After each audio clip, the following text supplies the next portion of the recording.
Good evening, everybody. I know I am super late. I was actually not going to come on, but I said, you know what? I got to talk to the people. It is so much going on, so much drama. This drama, drama. I got to go talk to the army, honey. Jab got to talk to our army and see what the hell we think is really happening around here. I tell you, these people are starting to lose their damn minds. My goodness. We got boxers ducking in 4K, honey. We got fantasy fights trying to be matched up, child. Lord, this is absolutely ridiculous. I hope everybody is having a good evening. We are getting ready for the weekend. Obviously, the super card is next week. We're gonna get into that too. I feel like we haven't spent enough time discussing that card in its entirety because we've kind of been engulfed in the Norman versus Devin fight, and that is due a lot in part to both of their fathers, making this extremely entertaining, keeping us very much engaged throughout this whole entire thing. I will say they definitely did from the conception of the site because if you guys remember how Turkey does things, they had already had their like first face off before Canelo and Crawford even fought. You know what I'm saying? And then the card isn't until this week. So shout out to Bill and Brian for keeping us interested in this card, keeping this, keeping it the anticipation going and growing. So definitely shout out to both of them for their roles in, keeping this fight hyped up for sure. Because we know Devin can't talk worth a damn. And and B Norman Jr. is all business. So shout out to Senior and Bill for definitely keeping us, interested and entangled into this fight. And I am so excited. I cannot wait till next Saturday for the super card. My God, my God.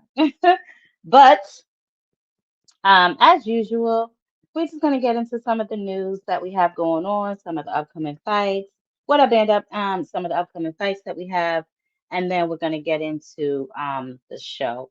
Now, full disclosure, I don't know what the hell going on with some of the devices I used to record, so we're gonna take it old school today. Some of the stuff, child, gonna be clipped up. Some of it we just gonna have to watch because I don't know what the hell going on. But anyway, so as far as the news goes, Moses and Tamu, right? After his impressive KO after over Dillian White, this past August, he may be getting his shot. Remember, I told y'all that he might be possibly getting a what you call fight. Well, nevertheless, he may be fighting Kurbat Poliev. He's the WC regular belt in a title defense. Now, this was ordered by the WBA. Um, Poliev is expected to have a fight, I think, next month in Dubai against Marat Gasayev. Okay, this is a voluntary. So we're gonna see if Moses Intume, I don't know how to pronounce that boy last name, Intame Intume gets the winner of that fight. But he did actually do a sit down interview. I don't know if it was with all the smoke or if it was just fight hype because I saw Sean Sattel there. But he had an interesting take on, if he thinks that he will ever get the Usyk fight. So listen to what he had to say. But there is so much talk about you and Usyk, and you mentioned your team obviously wants to get you some rounds. You haven't been past 6 rounds, but what do you think of it, Moses? Do you feel like you could beat Usyk right now if he's put in front of you, or do you feel like you have to be realistic and fight a top 10 guy, Dubois, Joshua, Caballel, Parker? Do you feel like you need that experience, or you could do the job right now? Like, the reason why I say like me and Usyk would be a good fight because obviously I do believe that I will be able to beat him, and like I remember Floyd Mayweather saying, he said it said if you don't feel like you're the best, then you're in the wrong sport. And like that's just I feel like I have to take a lot away from that because it's hard going into a fight not backing yourself. So I'd always back myself. And with Usyk, like the fact is, it's like obviously I do believe I'd come out that fight victorious, but it's like I'll always have multiple chances at it, but I'll never have a chance at Usyk, if that makes sense. So that's the reason why that's why I want to get that fight done. But obviously, if it don't happen, like I understand, like there is obviously a lot of fighters in the waiting line, like Caballero and XYZ. But it's just the fact that I know Caballero, Dubois, and all them fighters are going to be around for some time. I don't know how long Usyk's going to be around, so that's the only reason why I'm kind of, you know, getting people U- to make that. Usyk ain't got time for you. He ain't got time for you. I know. So I thought that was so cute of him. He's basically realistic. I want to know what y'all think though. Do y'all think that he could get in there with Usyk? Usyk is the seasoned veteran. We saw Mr. Footloose himself, getting down and dirty, so he's very limber. I'm not sure, although I think Moses is very good. The boy is strong. I mean, he's young. He's obviously perfecting his craft at an early age. I don't even know if he's old enough to have his man strength yet. What is he, like 21? Um, but I do think that maybe Usyk's experience may play a part in that particular fight. But he is trying to stay active. As I said, he may get the winner of Poliev, I think, and Gasayev um, after they fight next month in Dubai. So hopefully he will be able to get the winner of that. And we'll see him back in the ring because he has been out since August. So we definitely want to keep this young man active, keep him in the game, and see what's next for him. I really like him. So I want to see what he develops into and what he can become at a higher level. Now, let's see. Who else been acting a damn fool in the news, honey? Let me go right here and see what is happening. Okay. So obviously, as we know, the the card that had what's this full name? Oh, the card that had Thurman and Fundora on it. Obviously, we know that it's been dispersed. We know that most of these fights have been transferred to the December 6th card, the headliner being Lamont Roach and Pitbull Cruz, right? And also on the prelims, don't forget about my boy Frank Martin. You know what I'm talking about? He's going against he's going up against Rancis Bartholomew. Now, he has been very vocal lately about what he wants after that fight. He has come out and said he want to fight Richardson Hitchens. Now, I don't know, what Frank got going on, but he has come out and flat out said he want Hitchens after this fight. Now, Hitchens is trying to play the victim child. I don't know why. He's on some, he don't know why everybody want to fight him, all of this and all of that. But that is an interesting fight. I want y'all to tell me who y'all think would win in that fight. But I'm ready for Frank to go to 140. I think he'll look strong at 140. I always thought that he was very athletic. He always seemed very toned, even though I know he started boxing later in life. He seemed to have taken it seriously. So we're gonna see what type of mark he can make at the 140 pounds division.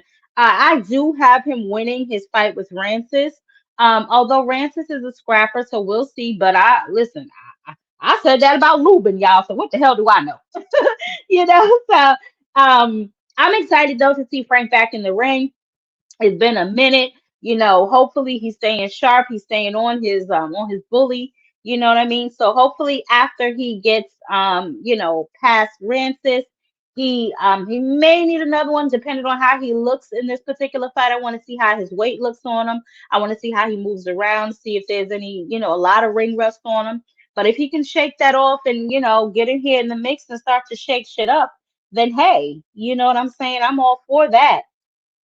I'm definitely all for that. Clearly everybody is hunting Richardson Hitchens. This is supposed to be in February, although I just saw something on Instagram where the boy Keyshawn said he was coming back in December. So I'm not sure. I guess once he announces an opponent, I will obviously let you all know. But he clearly won a piece of Hitchens too. So I don't know. Maybe it's something about Hitchens that we just don't know. Maybe it's something about the boy that people just don't like. I don't know. Um, But I tell you who name they ain't calling. Gary Antoine Russell. You know what I'm talking about? Don't nobody want to get busy with my boy? Huh? Don't nobody want to unify with the boogeyman? I've been saying this for months. Nobody want to listen to me. But whatever. I'm gonna leave that there. But yes, so Frank want to fight him. Child look like Keyshawn want to fight him. I don't know. It sounds like he got a bounty on his head or something. I don't know what is happening, honey. But yeah, those boys they want to get in there and get to some of that smoke with Mr. Richardson Hitchens. Now, obviously we've been seeing some foolishness with Jake Paul. He reportedly is about to fight Anthony Joshua. Obviously, we know that he is searching for an opponent after he backed out of the Gervonta Tank Davis fight. A couple of names have been floating around. He hasn't been able to land on one solid name just yet. It looks like things are still moving around, still shaking. So Eddie Hearn, he didn't shoot it down completely, but he said that, basically it's not done. He doesn't know why this is being, touted about as if it is finished. So let's listen to Eddie. He was on I don't know if it's maybe where he's from, a UK channel, because the accent was a little thick to me. But he was discussing the deal or the fight that is being, I guess, developed between Jake Paul and Anthony Joshua. And Jake Paul, Anthony Joshua, your man, and Jake Paul are finalizing a deal for a December heavyweight fight in Florida. True or false? I mean, the gun was jumped a little bit and fired early. There have been conversations. For us, we were flirting with the idea of having this little 8-round fight this year. Not with Jake Paul, by the way, because he was fighting Gervonta Davis. Yeah, that's no. But we were going to go on a other card somewhere. You wouldn't have really heard of the person we were going to fight. But AJ wanted to go through the motions, wrap the hands, and just gear up to what is really in the works with Turki Al-Sheikh, which is 2 fights in 2026, and that includes Tyson Fury. That's the plan for Turki Al-Sheikh. We received a phone call from Nikisa Baldirian, from MVP, who, by the way, we've spoke to a few months before talking to us about the fight. And he said, look, would you want to fight Jake Paul? And I said, listen, I don't want to just be a publicity muppet for you, telling everybody that you offered the fight to Anthony Joshua. If you're serious, we can discuss the numbers. And if there's a chance for us to run out in December and, take care of this bloke and get him out of the boxing world and make several tens of millions in the process, of course, we will consider it. And that's basically where we are at now. And do the numbers stack up? Of course, I mean, it's difficult to have this conversation.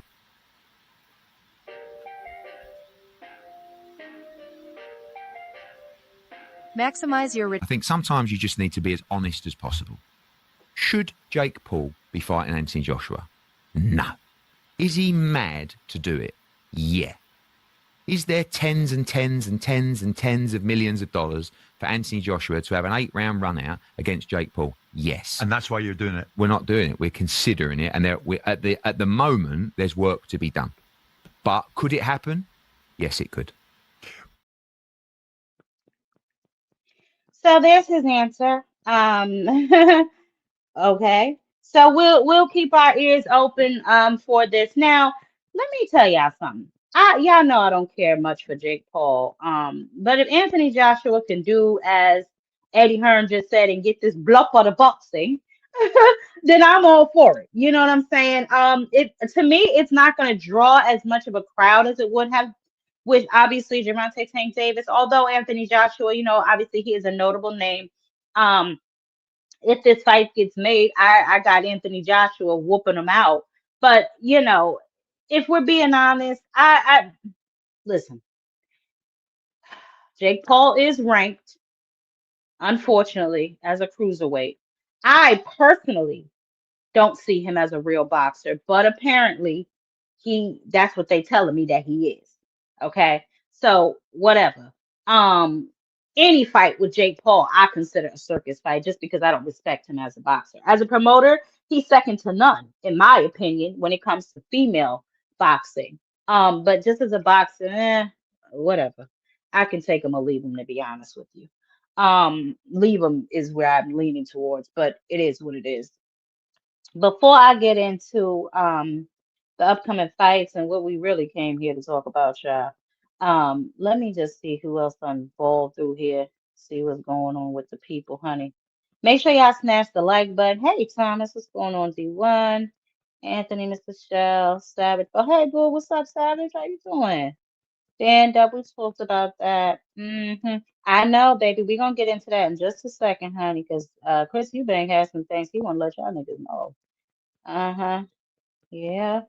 Okay, I think I suppose everybody is in here. Okay. So, moving forward with some of the upcoming fights that we got for this weekend, and then y'all know we got the major card next weekend. So obviously, y'all know that we have this card, which is the rematch of the, what was it, April? I think they fought in April. Now I will tell y'all, um, nobody was clamoring for that fight in April, just like nobody's clamoring for it now. But the fight turned out to be a goddamn banger. I will say that. That fight was a really good fight. Even though Chris Eubank had to roll himself up like a pig in a blanket for about a day, I guess. I don't know what he had to do to make weight. Um, that ended up being a really good fight. Now, obviously, you know, I don't really think that this warrants a rematch. I think it was pretty clear who the winner was in this particular fight. They're running it back. Fine, it is what it is. Now, obviously, we know the history of these two men. Their fathers fought, their fathers didn't like each other. They're from, like, I guess, two separate parts of the pond, that whole thing there. And there has been, I guess, some bloodline born into bloodline feud.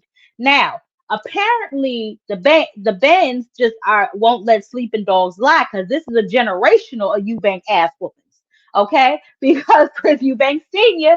beat Nigel Ben Sr., okay? And then obviously he passed down them hands to his son, who put the Beats by Dre on Conor Ben. Now, Conor Ben, like I said, this was a really good fight. I ain't even gonna sit up here and act like he just watched him, because he didn't. But this was a really good fight. I still don't think it warranted a rematch, but I understand they're fighting for their father's honor. They're fighting for, I guess, their country's honor. Whatever it is they fighting for, child, they fighting again this Saturday, 8 p.m. Well, what does it say? I think it's at 4 p.m. or 4:40 p.m. Eastern time. That's when the main part starts, I guess. Obviously it's going to be on the zone. Now, Chris Eubank has said this is going to be his last fight at 160 pounds, and he is going to be searching for big money fights from here on out. He is no longer, he's done with this, I guess. After this particular fight, whoever wins, just win.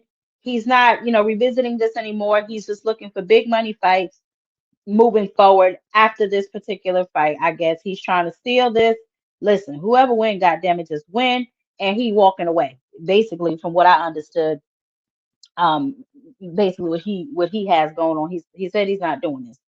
I don't know, Anthony, because he said he's not doing it no more. He said he don't give a damn. He's not doing it no more. He just had a baby, if I'm not mistaken.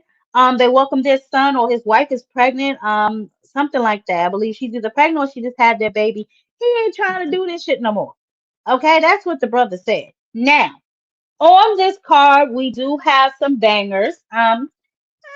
We have the Jack Catterall versus Ikao Asuman. Okay, we have Adam Azum versus Kurt Scooby. Now, if Azum wins impressively, okay, he could get I guess a step up fight next year. But now Kurt Scooby is taking his fight on short notice. All right, so we got to keep that in mind just in case he get molly whopped upside his scalp. He is taking his fight on short notice, although that's his business. I think it's it's short week notice. He was just notified, so he's taking his fight short notice, so on and so forth. For that particular fight, we have Rafael Espinoza. Okay, he is on this card as well versus Arnold. I don't want to be rude. Kayagi, I think it's Kayagi. Okay. Lindolfo Delgado versus Gabriel Venezuela. Richard Torres Jr. versus Tomas Selleck. and the little homie. We got the little homie on here. Where's his picture? Oh, here we go. Boom. Emiliano Vargas versus Jonathan Montiel. This is at 140 pounds. Okay. So he's another name that's at that 140 pounds that could be shaking shit up. So 140 looks like it's starting to really heat up. We got Keyshawn Davis making his way there. We got Frank Martin making his first debut there on the 6th. We have the champions that are already there. So 140 seems to be like a division that's starting to heat up. You know what I'm saying? So shout out to them for that. Also, tomorrow there is is this it? Oh no, that's Zayas. We gonna get to him. There's Julio Cabrera versus Brian Mosquitos. That's on ESPN and ESPN Plus. Now, this fight, the Chris Eubanks card on the Zone, and then the Rafael Espinoza card, if I'm not mistaken, you can watch that on the Roku. Okay, the Tubi, your Vizero, and your Roku. It's free. I know you niggas love free shit, so it's free. If I'm not mistaken, is this free or is this pay-per-view too? Lord, fix it. Probably pay-per-view, knowing turkey ass. But that is the fights that are coming this weekend. Must see TV, Emiliano. Yeah. Emiliano and Espinoza. Now, here's what I found interesting, right?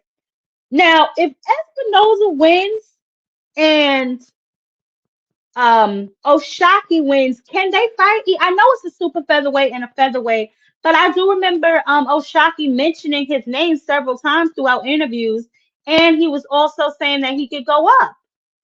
So, because what is Rafael Espinoza? He's at 126, right? So I don't know. I was just wondering because I just remember Oshaki saying his name. So who knows if they both come out victorious, maybe they could work some shit out. Who knows? But that's the fight for this weekend. Now, y'all know the mega fight, right? So here's just the rest of the month. We have on the 15th, the Eubank Jr. in the Bend. And then obviously next week we have our super card, all title fights from top to bottom. We have Benavidez versus Yard, Haney versus Norman Jr., Rodriguez versus Martinez, Mason versus Noakes, Inoue versus Picasso. So we have that's in December, y'all. Sorry, I'm getting a little ahead of myself. And we'll start talking about that a little bit after next week. But those are the fights that are ending off the month of November. Obviously, we know that we have other cards in December to end us off with the year. We have the December 6th card that I just explained to y'all has Frank Martin on it, and it's headlined by Roach and Pitbull. That's going to be on December 6th. Okay, but for the rest of this month, the Eubanks card is tomorrow, and then next week we have the mega card, which obviously features the boys on it. And we're going to get into that because I know we spent a lot of time talking about just Norman and Devin, obviously for reasons that I've already explained. Their fathers have made this extremely interesting. Must see TV just between the two of them alone. I don't know if y'all got a chance to see. I guess Bill leaked some text messages between Norman and him. Honey, it's just ghetto. So I don't know why they texting each other like secret lovers. I don't know what the hell happening between them, but he called us up leaking it. Obviously, Brian Sr. didn't give a good goddamn that Bill leaked their text messages. I don't know what he thought he was doing by doing that, but we're going to get into that anyway. Now that we have discussed the upcoming fights, we went over what I saw as news. Anyway, I mean, listen, you know what? I'm just gonna say it because this is journalism. Even though I don't believe it worth a goddamn, I have to mention it because it is being touted around. Supposedly, this fight is for January the 31st in New York City. That's all I got for that. That's all I got for that. I know I have been one several times being very vocal to say that I am not sure this card or this fight makes it to fruition, not because of Shakur Stevenson, but because of Teofimo Lopez. He's extremely erratic, and we really don't know what to expect from Teo. So I want to be clear with that. However, it looks like they set a date. The jury is still out. I will know that they are fighting for real when I see them both in that damn ring and the first bell ring. That's it. Okay. But that is the latest on that particular fight. They are supposed to be fighting. That fight is going to take place at 140 pounds. So I want to know what y'all think after, this particular fight, right? Because I know a lot of people want Tank to fight Shakur. I am of those people that want that fight more than anything, right?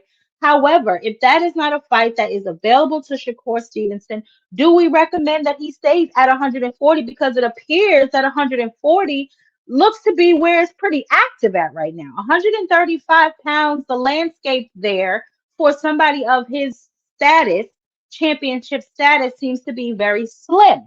So, do we recommend he stays at 140 after he fights Teofimo Lopez? I mean, we obviously heard him say that he's going to drop the belt and give it to his buddy. But if I'm being honest, um, he don't look that much damn smaller than Jake Paul. So 140 pounds, I mean, what we talking about? He don't look smaller than him to me at all. It's not like Jake is towering over him. Shakur ain't standing on his tippy toes to put his arm around his neck. So I think 140 pounds, where a lot of the smoke is doable for him. I think he will get some big fights at 140 pounds. There's Gary Antoine Russell, there's Richardson Hitchin, Frank Martin will be there then. Fine, if you want to continue with this little buddy system and don't want to fight Keyshawn Davis, there are several other boxers at 140 pounds, champions, that I'm sure are willing to give you some work. So I guess we'll have to just wait and see. Depends on him, what he wants for his career. I understand that he has hand issues from time to time.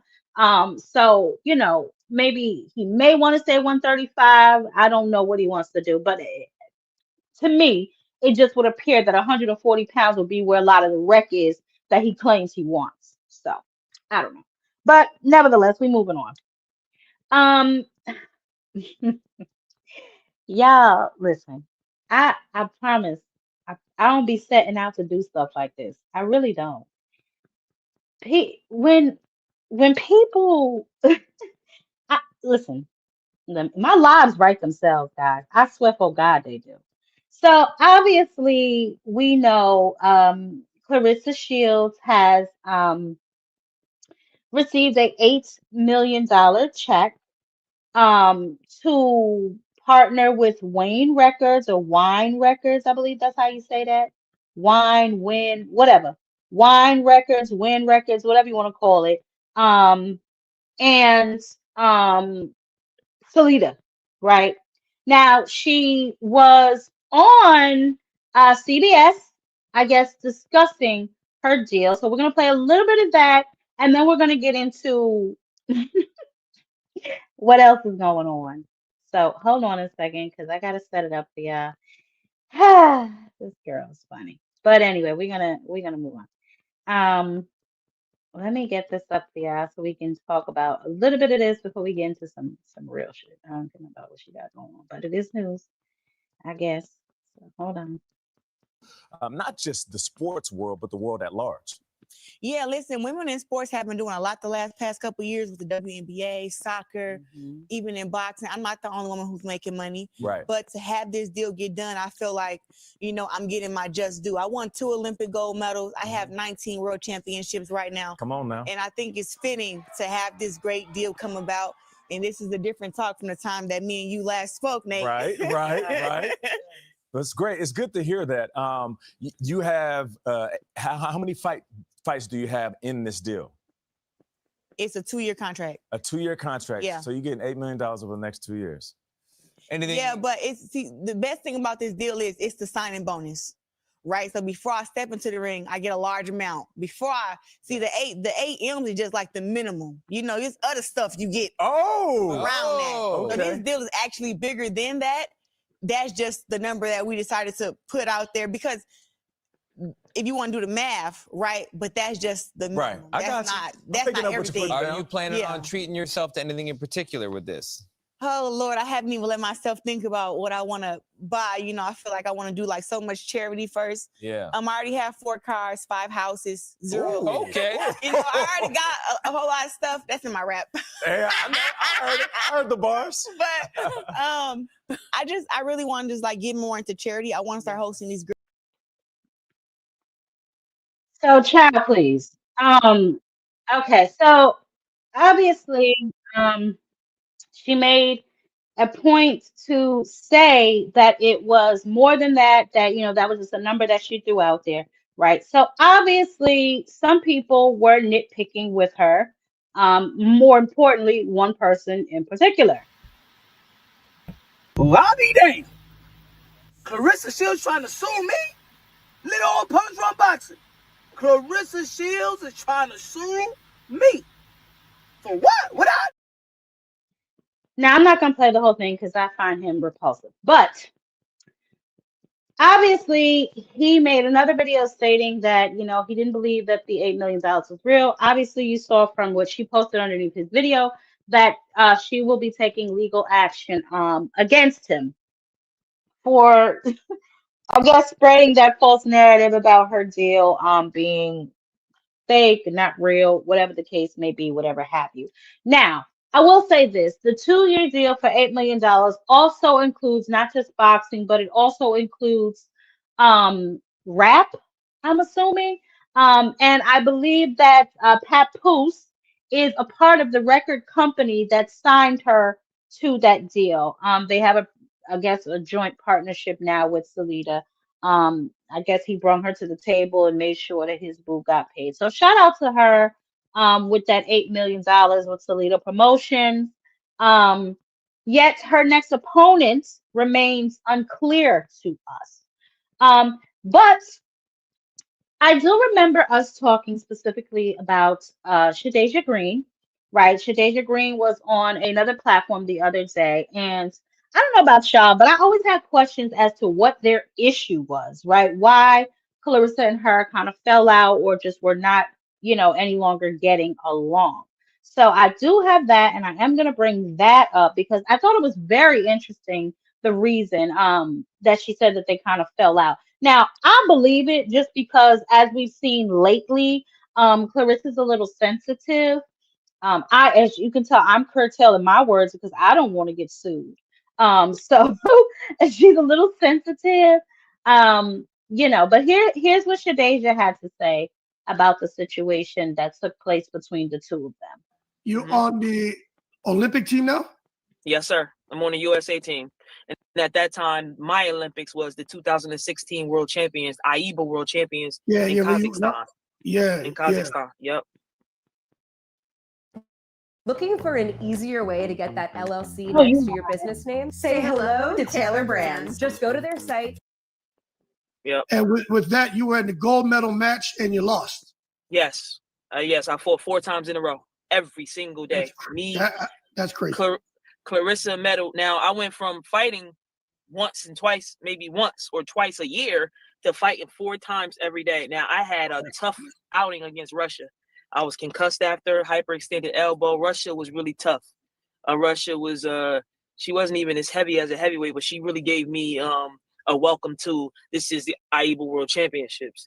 So then after that, the next day in the championships, I fought Kazakhstan, and that's when I lost. I got the silver medal. Yeah, that is absolutely amazing.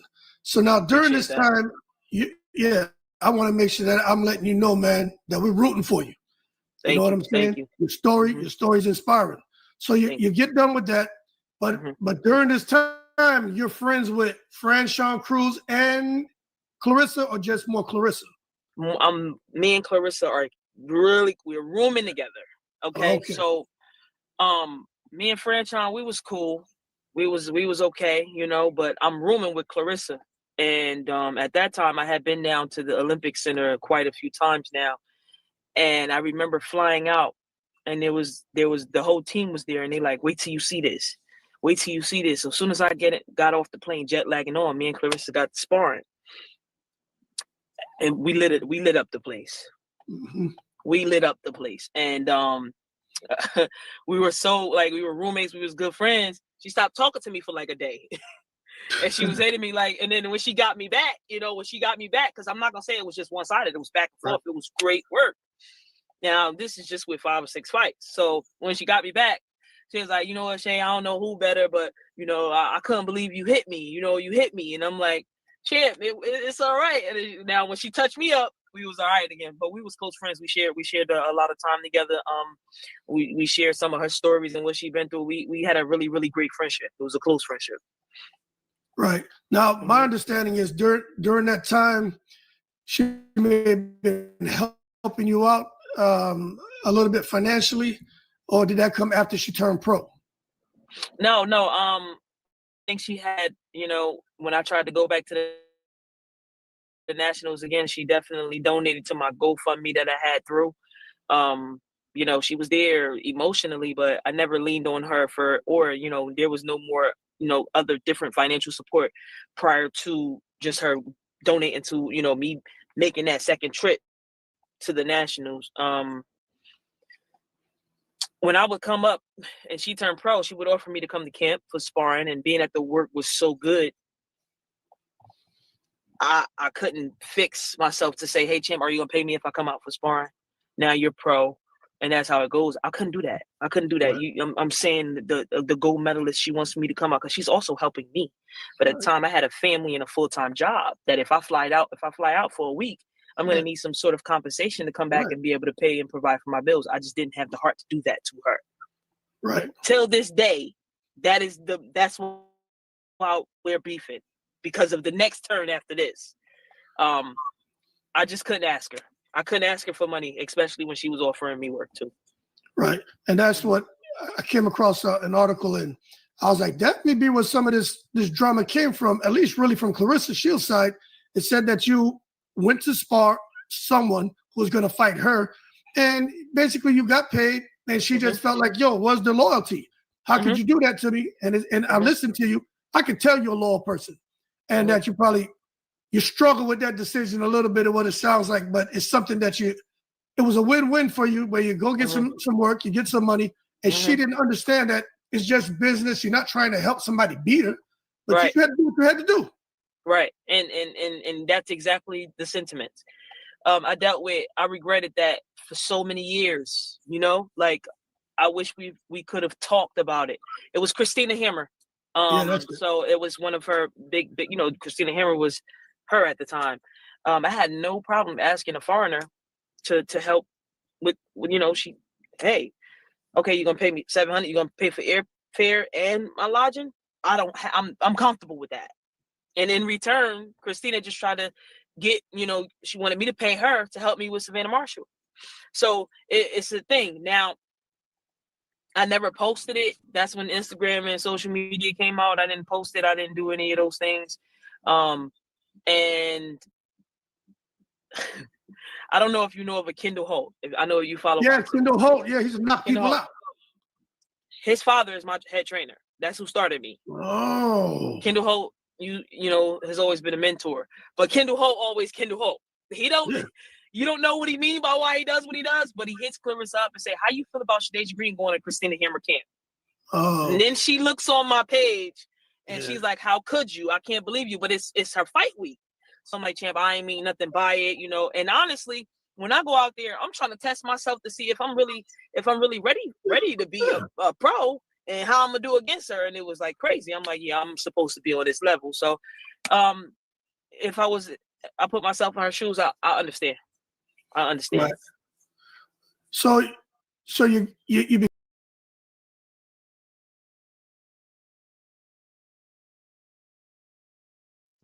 Obviously, now y'all heard where the situation stemmed from with her and Shadeja. She feels like maybe Shadeja betrayed her for whatever reason. As I said, she's a little sensitive to me. The girl explains that she did not want to ask you for money because she looked up to you. Obviously, first of all, my question is, why the hell wouldn't you be offering her no money? You know that the girl had to get a GoFundMe to even go to the Olympics for the second time. So it's obvious that she's hurting for money. And I'm sure that she's been in that same situation herself in the past. Um, so I'm not sure, why you wouldn't offer her a little something to come out and spar with you. That just to me makes business sense. Things are business, right? So speaking of the business, now obviously, Clarissa has not, yet announced her next opponent. Shadeja Green holds, I believe, the IBF 168 WBO titles. And Shields obviously is undisputed at what is it, 160? Or is she moved up now? The fight makes business sense, right? Two elite American fighters. Let's be honest, Shadeja Green is the only one that Clarissa has not fought yet. Everything else pretty much would just be a repeat. I do know Salita signed what 2 or 3 more girls, ass trash, ass cheeks clap them. You know what I'm saying? But this is probably going to be her best opposition. Now, like I said, the fight makes business sense.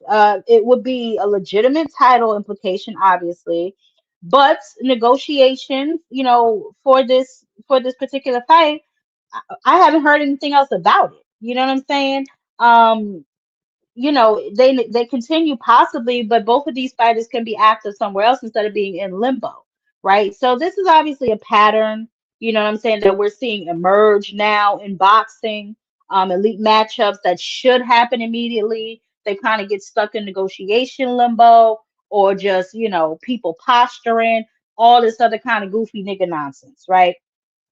Shadeja Green is what, 16-1 with 11 knockouts. Obviously, she wants the Shields fight, right? But she was not going to wait forever, you know. I don't know who they saying that the girl is supposed to be fighting next. Clarissa, I don't think she has an opponent, um, lined up as of right now. We keep hearing that she's going to fight, but we just don't know who.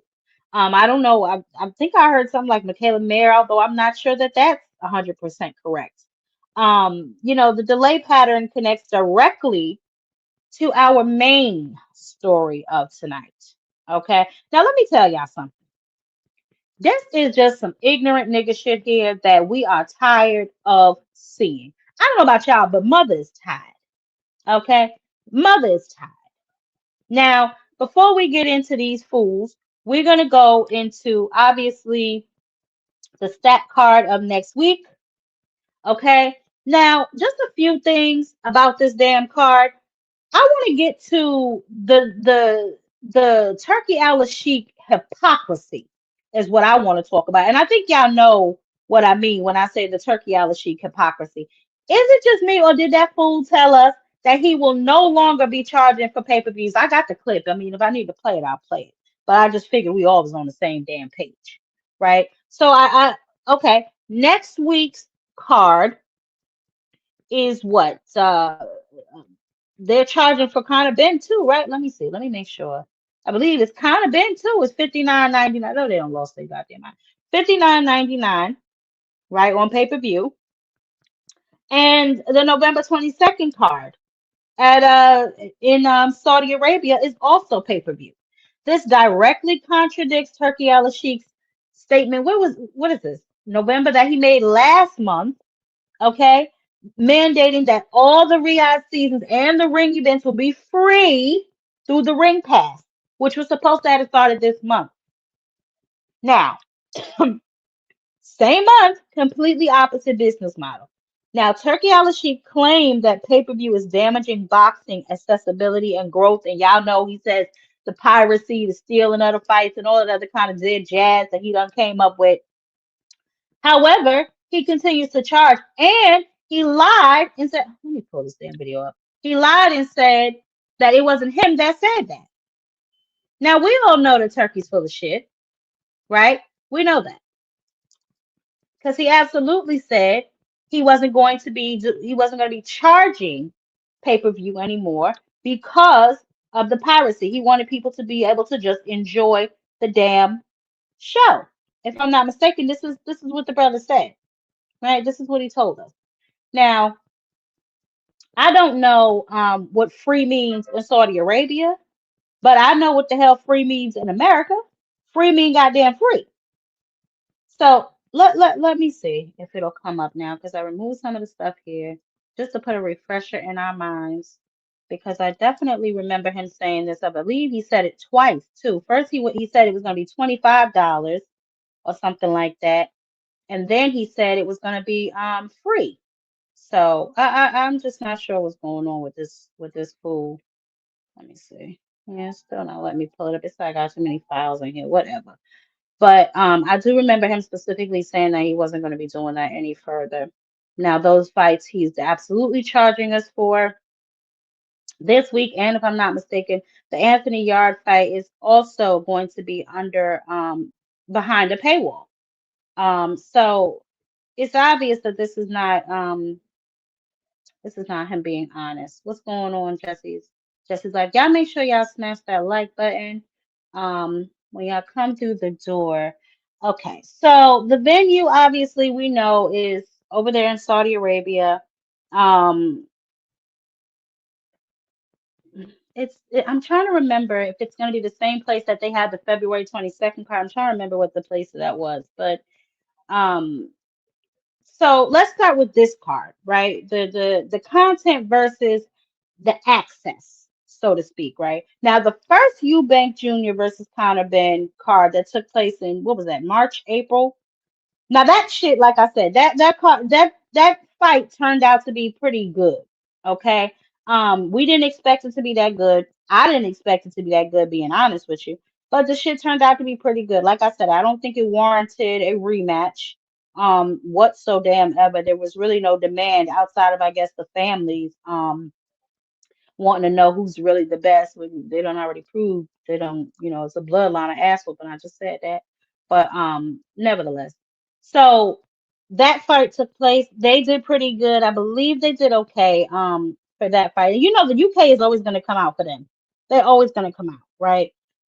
High performing preview videos, maybe how they do their promos and stuff like that. It does prove massive audience engagement. Yet the pay-per-view pricing obviously puts a barrier up for some of the casual fans. This is why we have the Fire Stick Boys outside. You know what I'm saying? Especially if maybe they think it is good enough to watch, but not good enough to pay for. That's how a lot of people do things, unfortunately. In this particular day and age. And times are hard. People I, I'm just gonna say times are hard. People find other ways to watch fights and so on and so forth. But I don't think by them at first they had it down, what was it, $25? And then obviously they kept fluctuating and now they're back up to $60 and $70. The contradiction basically becomes very clear. Some people embrace the accessibility and the growth while others they cling to limit the audience, you know what I'm saying? And divide some of the advancements. So basically, don't be surprised, Turkey, if people still out here taking a damn fight, is all I'm saying. Okay. Now the card next week, obviously, I am gonna buy because that card I feel warrants the money that he's asking for. He also has an annual, I believe it is an annual pay of like $450 or something like that for the year or five something. But that's in addition, if I'm not mistaken, to the damn that's in addition to the zone. And obviously, those of you who have the zone know that the zone is $20 a month. Okay. Now I'm gonna tell you this right now. Eddie Hearn is full of shit. I had to lock my credit card. That ninja tried to charge me $19.99 at least 3 goddamn times in one day. They got me one day, and then I started locking my card. I called, no response. I sent an email. They don't give a damn. They refused to give me my $20 back. So y'all remember I was saying I was boycotting the zone, right? But then the Boots Insight came on, and I had to watch it. I do not steal fights, so I went on ahead. I paid the $19.99, and I locked my goddamn card again. Because lo and behold, the next morning I got up and they tried to charge. I said, Eddie Hearn is crazy. They out here just stealing from people. Just ridiculous. They need to get that together. And their customer service is ass.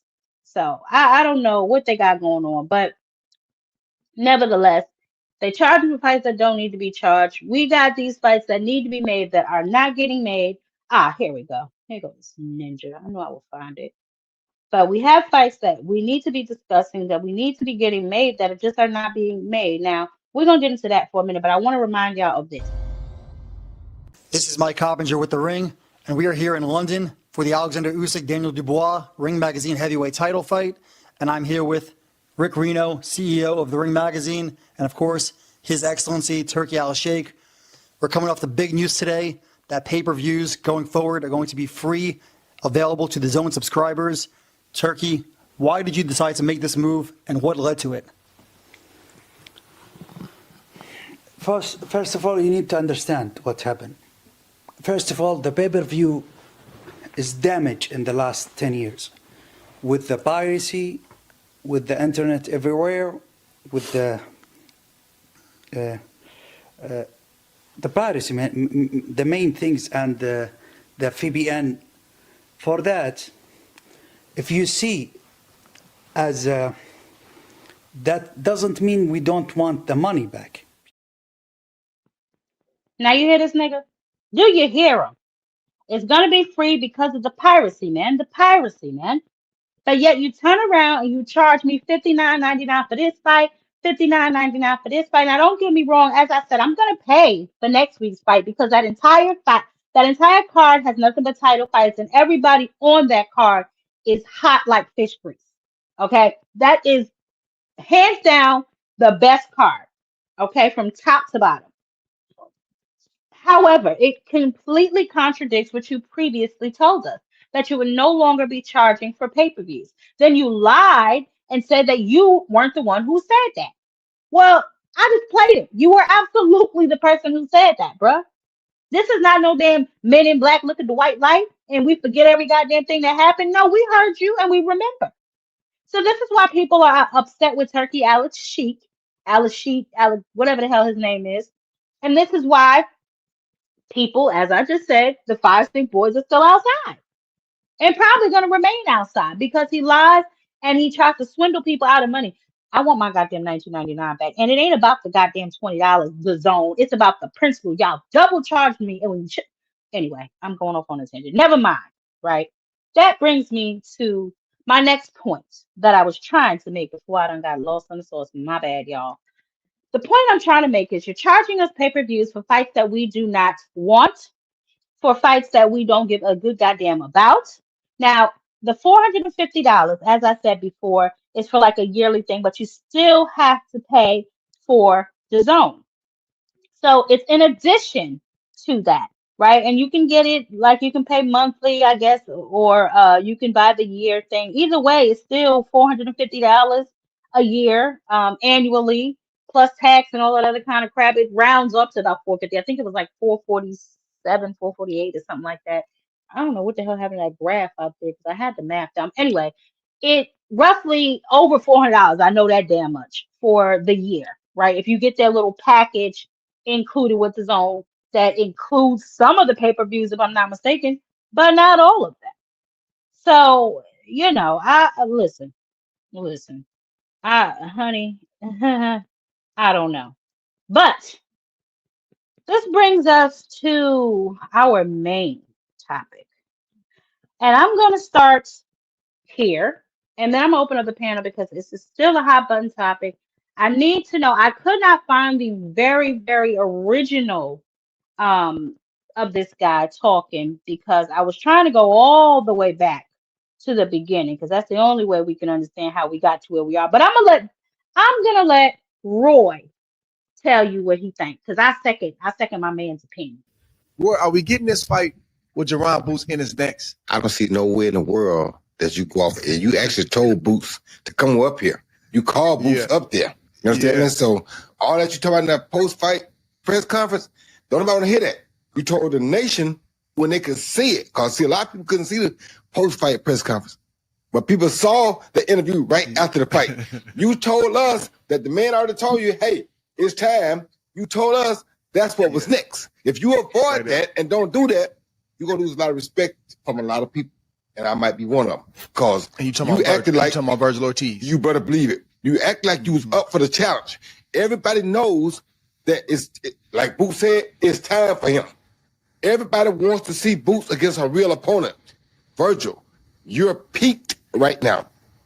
You're the best option to make us to let us figure out all the answers that we want to know about Boots Ennis.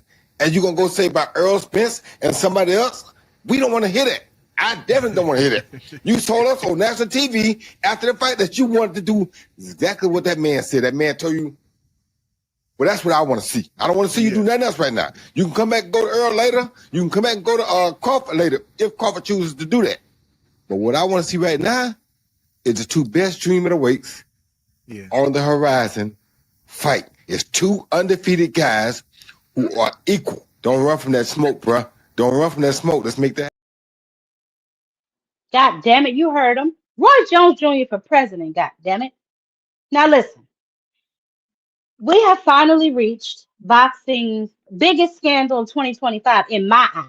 We are literally watching Virgil Ortiz and his team duck Jerron Boots Ennis in 4K.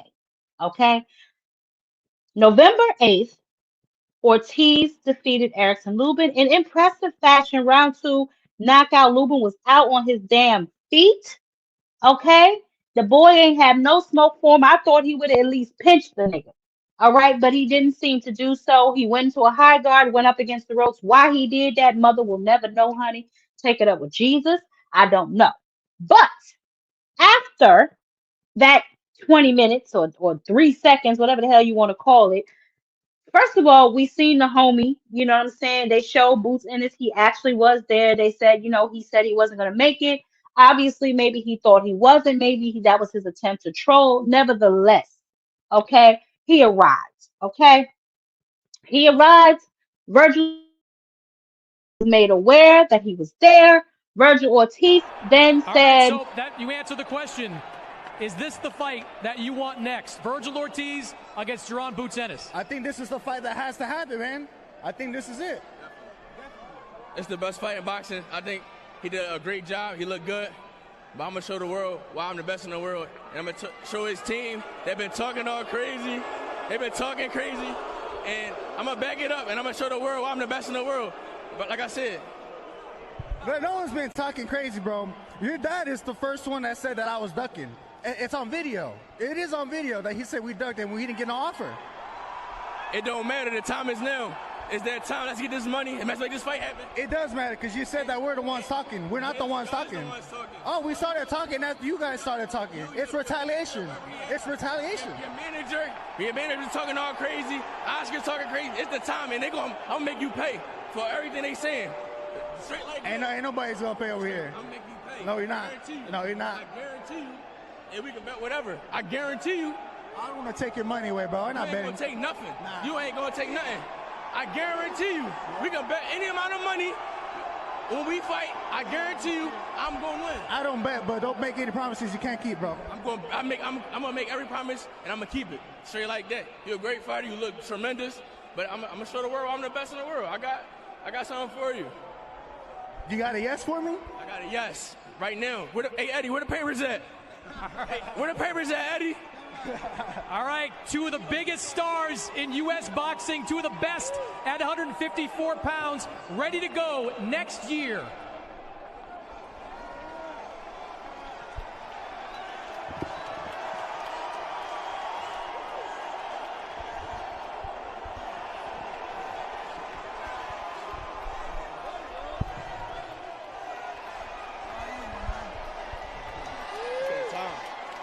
It's that time. It's been that time. Yeah, it's the perfect time too. Oh yeah, it's the perfect time. I'm ready. We're gonna get everybody what they're looking for too. Oh, yeah, Straight like that. Yep. Let's get that money. That's right. Yep. Let's go, man. Sergio, a true super fight for our ages, right? I mean, this has the potential to be. Now y'all saw that, right? I'm not crazy. Y'all saw that, right? Y'all saw this man say, Boots, come here. We're gonna get this fight, right? So what the hell changed from the ring to the back? Names that have circled you in the past. Charlo was ringside. Boots was here. We saw him in the ring. Spence was here and everything. A lot of the names that have circled you in the past were here to see you in this performance. What were your thoughts on them being here, and which one of them do you want next? It doesn't matter who's next. If I had to pick, I'm gonna be honest, it would be Spence because that's my dream fight. I've been calling it since AT&T. AT&T. There you go, at the Cowboys Stadium, and I just think that's my dream fight. And I don't care what anyone says about it. But anyone else, like I said, anyone can get it respectfully. I just want to fight the best. I'm just a competitive guy. Yeah. Virgil, how surprised were you with your performance? Considering I was watching obviously Lubin's fight against Fundora. That was a crazy fight, and you were able. I've heard about enough of this shit. Ah, my goodness, my stomach is turning. First and foremost, right? Like I said before, people love, to me, it appears to me that everybody want to be Bill Gates, everybody want to be Elon Musk, everybody want to have this financial guru epiphany, right? When it comes to fights that they don't think that they ass can win, right? Why in the hell do you want to fight Earl Spence Jr. off of a 3-year layoff? Because yes, it will be 3 years by the time goddamn ring, off a 3-year layoff and a goddamn loss. But that's your dream fight. Honey, that fight is over. You might as well go on and wake up and carry your ass on about your day. The fight to make is Jerron Boots Ennis. Okay? Somebody's got to go. Let's get it. I don't understand what all this foolishness is about. Now, him, his trainer, his daddy, they've been all over the goddamn place, pretty much talking shit. Okay, this was Virgil Ortiz on Jamel Herring.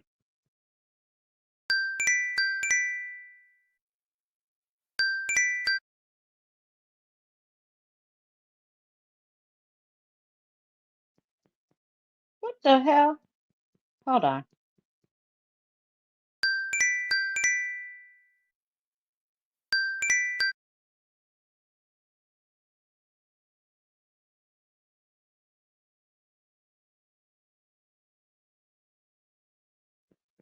I don't know why this is People not are playing. dumb. I can fight whoever I want at this point. I fought Bohachuk, I fought Madrimov, and I fought Lubin. A lot of those fights, people thought I was going to lose. People thought I was going to lose to Madrimov because he gave Crawford a tough fight. People thought I was going to lose to Lubin. They thought he was going to box the shit out of me. You know, so I mean, like, I can do whatever I want. I don't care what people think. I don't care if it's Roy Jones, as great as his career was. I don't care.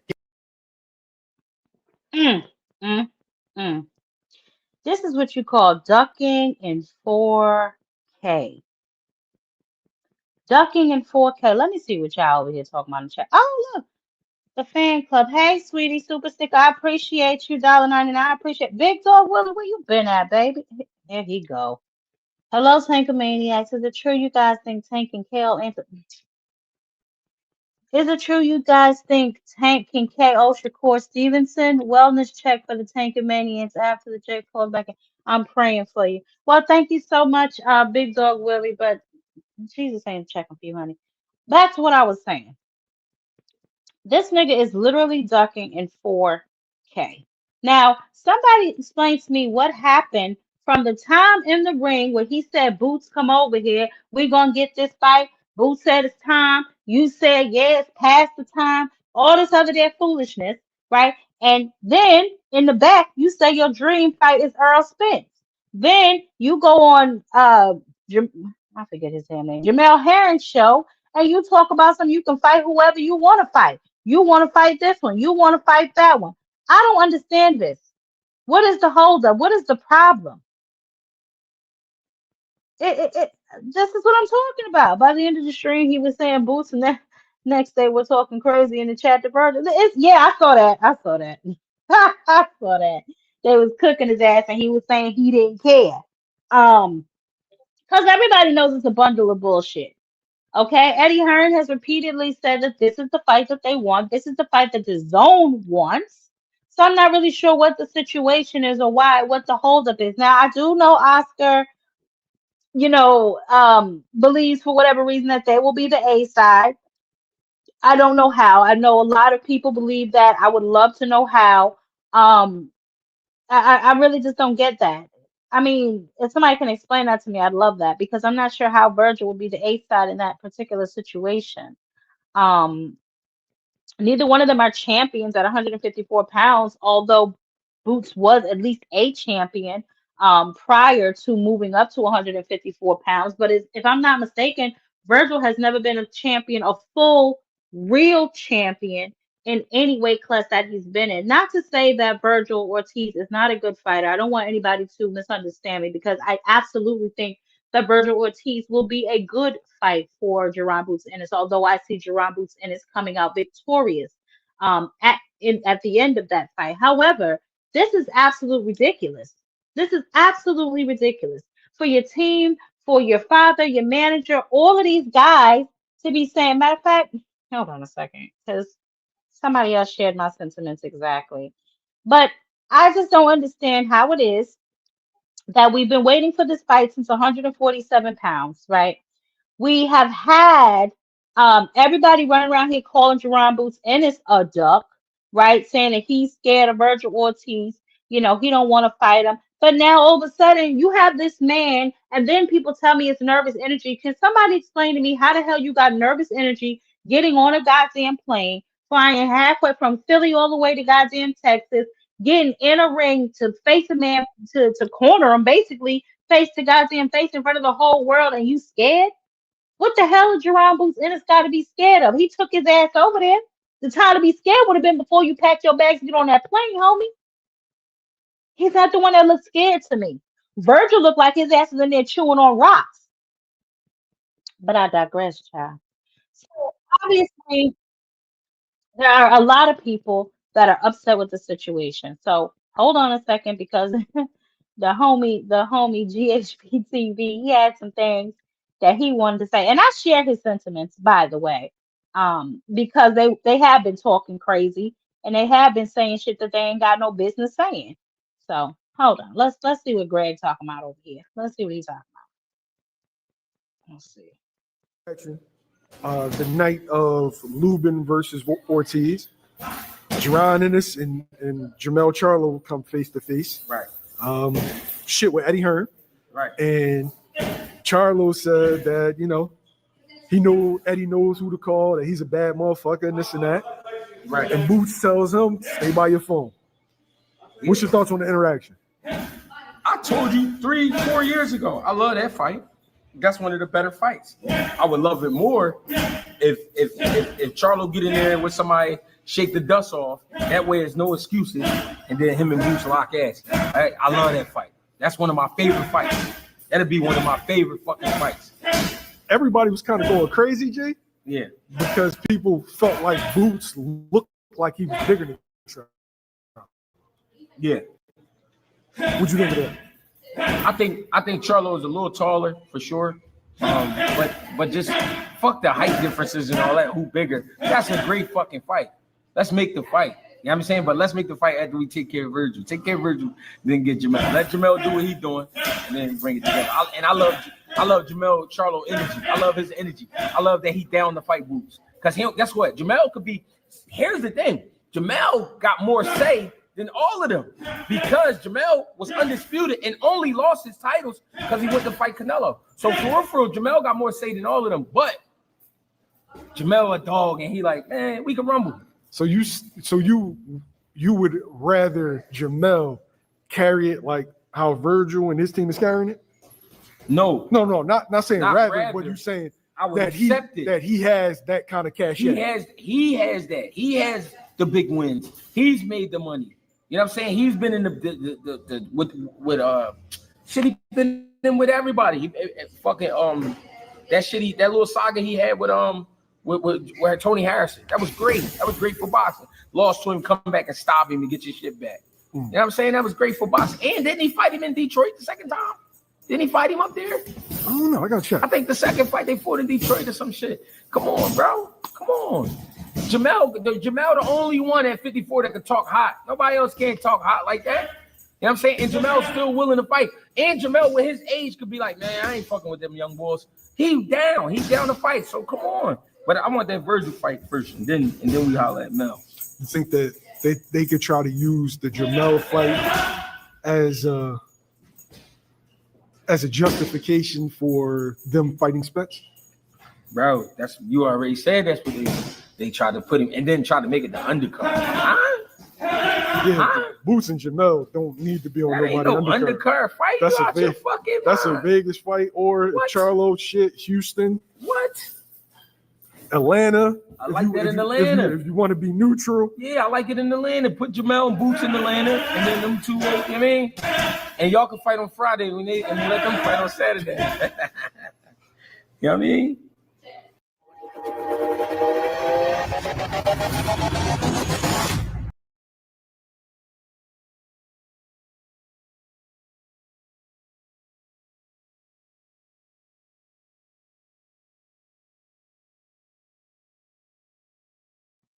Lord, that's my apologies, y'all. I'm talking, y'all ain't even hearing me. That wasn't what I was looking for. Actually, I was looking for the one where he called Virgil's team a weenie. But nevertheless, the sentiments are the same, right? So I don't know why they start throwing other names on Boots or why they themselves start throwing out other names. I don't understand this. I really just don't. Okay. I At the end of the day, oh, here it is. Hold on one second. At the end of the day, though, that is a fight that needs to happen. I don't understand what the holdup is. Oscar touting out now all these ridiculous numbers, $10 million. That's not even a $10 million fight. Maybe DAZN has $10 million for them all together, collectively, for the entire card. No disrespect to either of them, but no. You know what I mean? But let's take a look and see what the hell happening here. Me personally, I'm a little disappointed in Virgil Ortiz.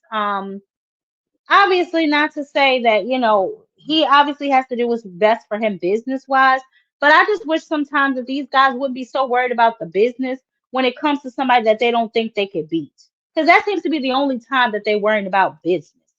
so right after the post press conference, during the post press conference, after Virgil Ortiz's destruction of Erickson Lubin, you hearing Oscar De La Hoya talk about that Virgil's the man in the division. He's the one that everybody wants to fight. Robert Garcia is saying the same thing. Virgil's the man, and everything has to be done on a Virgil's time. And basically, that Virgil is the A side in a fight against Duran in this. Yeah. Do you agree? Who's the A side in that situation? No, I'm going to say 50-50. It's all perception. I'm only saying 50-50 because of the 54 division. But if you weigh everything up, Boots is the A side. Boots was the only one that was champion before. Not only Unified, but Ring Magazine as well. So how? You know what I'm saying? But I'm only saying 50-50 because of 154. And 54 is 50-50. But if you just weigh everything up, Boots is definitely the A side. Now, Robert and them saying that is just perception. You put that out there and you make it look like that, then there's people who believe that, because there's a lot of people who watch boxing that don't know what they watching or who these guys are and what they mean to the division or to the game. So it's some people that's just gonna get out there and believe that no, he's the A side and this and that. No, he's not no A side to a Boots. And it's how look at the numbers. That's all you gotta do. Look at the numbers. If you look at their record, if you look at what they done, and you look at what they sold, look at the numbers. No, because we saw on Instagram, Rick Meridian basically sent a message to DAZN saying that don't open the negotiations unless it's a minimum, or unless you started at 7 figures, so which is $10 million.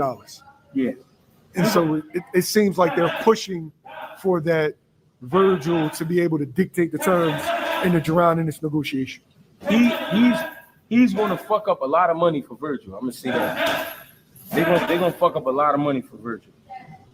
It's just like that. There's no way he the A side. How? What has he done and who has he beat to say he the A side? He hasn't beat a champion. He hasn't been champion. So how is he the A side? Do you find that weird though, that for a guy that has 4 quality fighters and for a guy Virgil's age to have yet? Because when you look at Xander, he's 23. Yeah. Brian's 23. Dev's got a title early. Yeah. Boots is already unified. Amanda Stanionis won a belt. Yeah. It just seems like Tim and Connor Ben were the only guys that's fighting on world level. Yeah. Oh, and has never won a world title. Yeah. It's because of timing. It's because of they didn't want to rush Virgil or so-called rush Virgil because of who was in the division. And you know who was in the division at 47, and then you know who was in the division at 54. So they was trying to protect it. And I understand a little bit, but then again, if he is everything you say he is, then Pop is changed. You know what I'm saying? But they know he not like that. They know he can fight, but he ain't no super monster. No, it's all perception. If I get you the right opponents, people gonna start saying Mill top 10 in the world. If I get you the right opponents, that's all I got to do. Get you the right opponents, and that's what Golden Boy has been able to provide. But now we got to fight. Now it's okay. It's time to really fight. So now we got to be super strategic, and we're gonna start looking for one-legged dogs to put him in there with. When you say one-legged dogs, wounded animals. So Erickson Lubin being stopped a couple of times before that, you would equate him to that two-legged dog. Okay. Trying to think who else did he fight. East Kavaliauskas was stopped by Terrence Crawford. Two-legged dog. Maurice Hooker was stopped by Jose Ramirez. No legs, too small. Trying to think. Maurice Hooker was a 140-pounder. Tall, skinny frame. He had no business in there with a Virgil.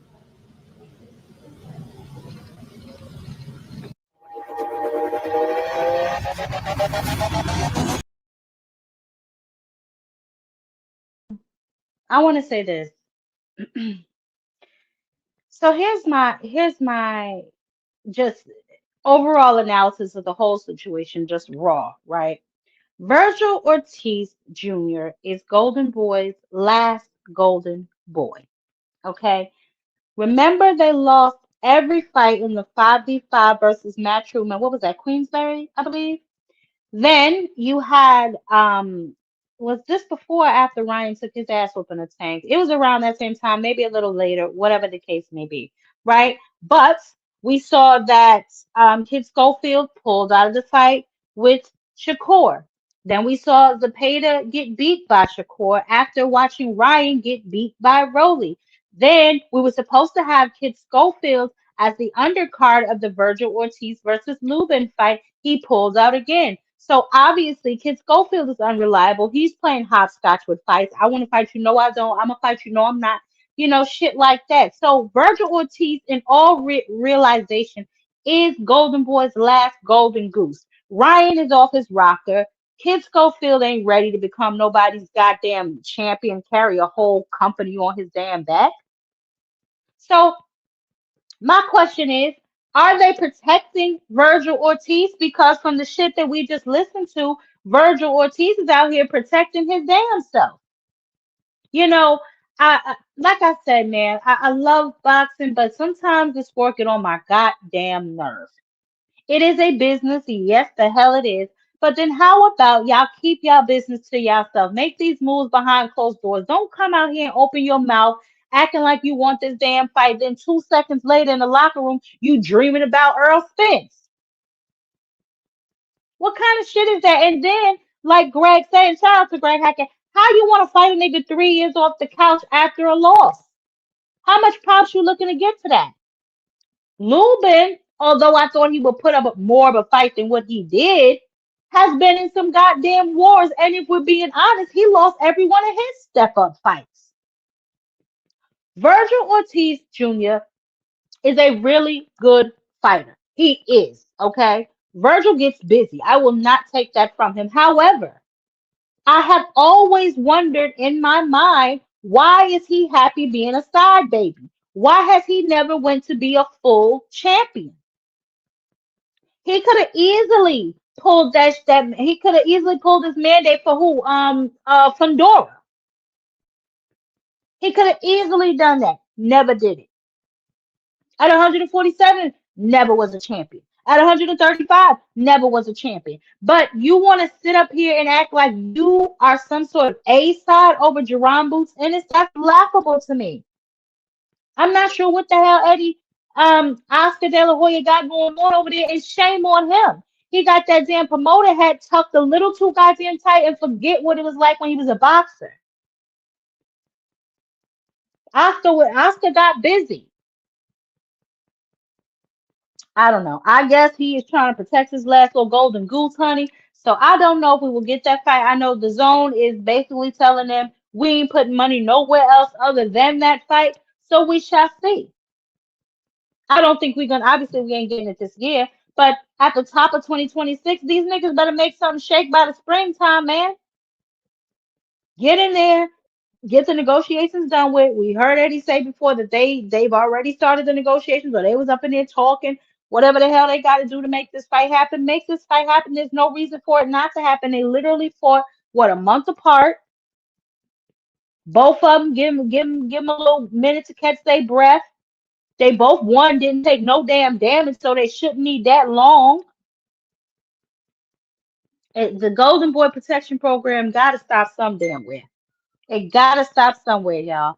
I don't know if we're gonna get that fight. I don't know if we're gonna get the Shadeja versus Clarissa fight.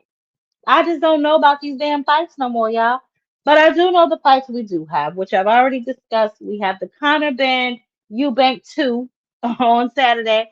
Don't forget about Rafael Espinoza and Emiliano Vargas. So that's a pretty decent card that's coming down the pike this weekend. And then next weekend, obviously, y'all know we got the super card. Okay. And one of those fights that I am so desperately looking forward to on that card, bam.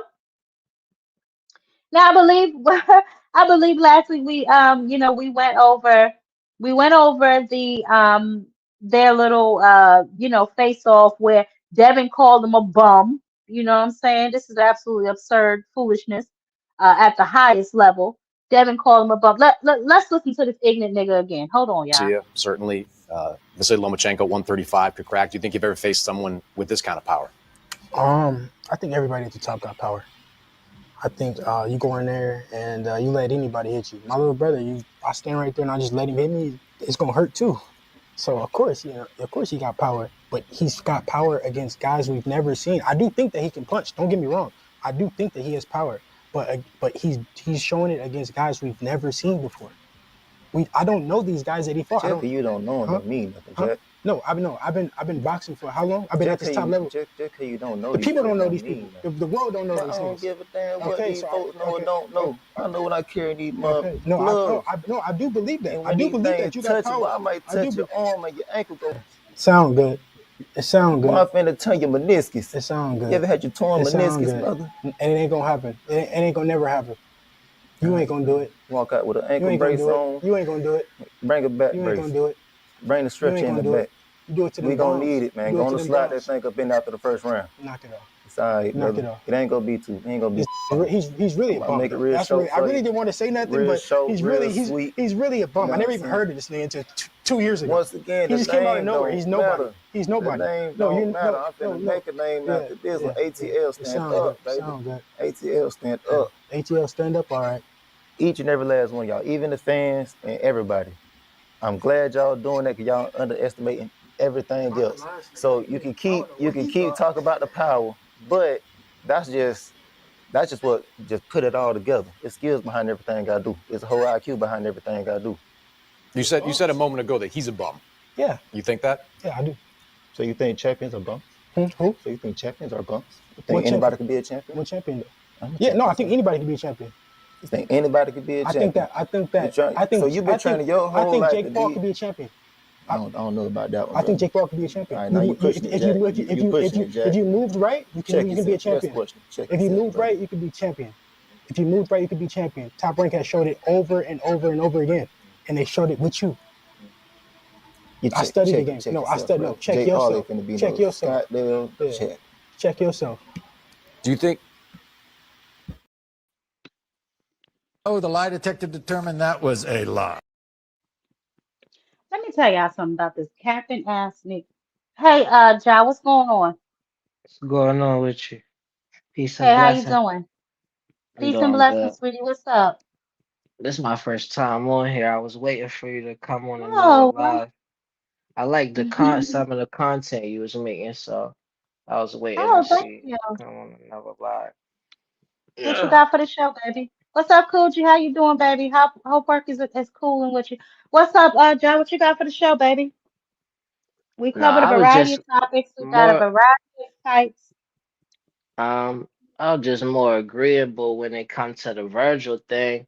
I feel like it's sad Mm, for Virgil though. I think he really want the fight, but mm, like how Oscar reacted when he called Boots to the ring after the whole like mm-hmm, altercation, when he looked surprised, like he kind of told Virgil not to do that. Then in mm-hmm. between that, he probably told Virgil and them and they team like Virgil need to chill out. He not the one that's making these fights. I'm in charge of that or whatever. Like I could see that happening in between there. And Mm, Ryan, he pretty much had to go against Oscar to get the Tank fight. mm-hmm, mm-hmm.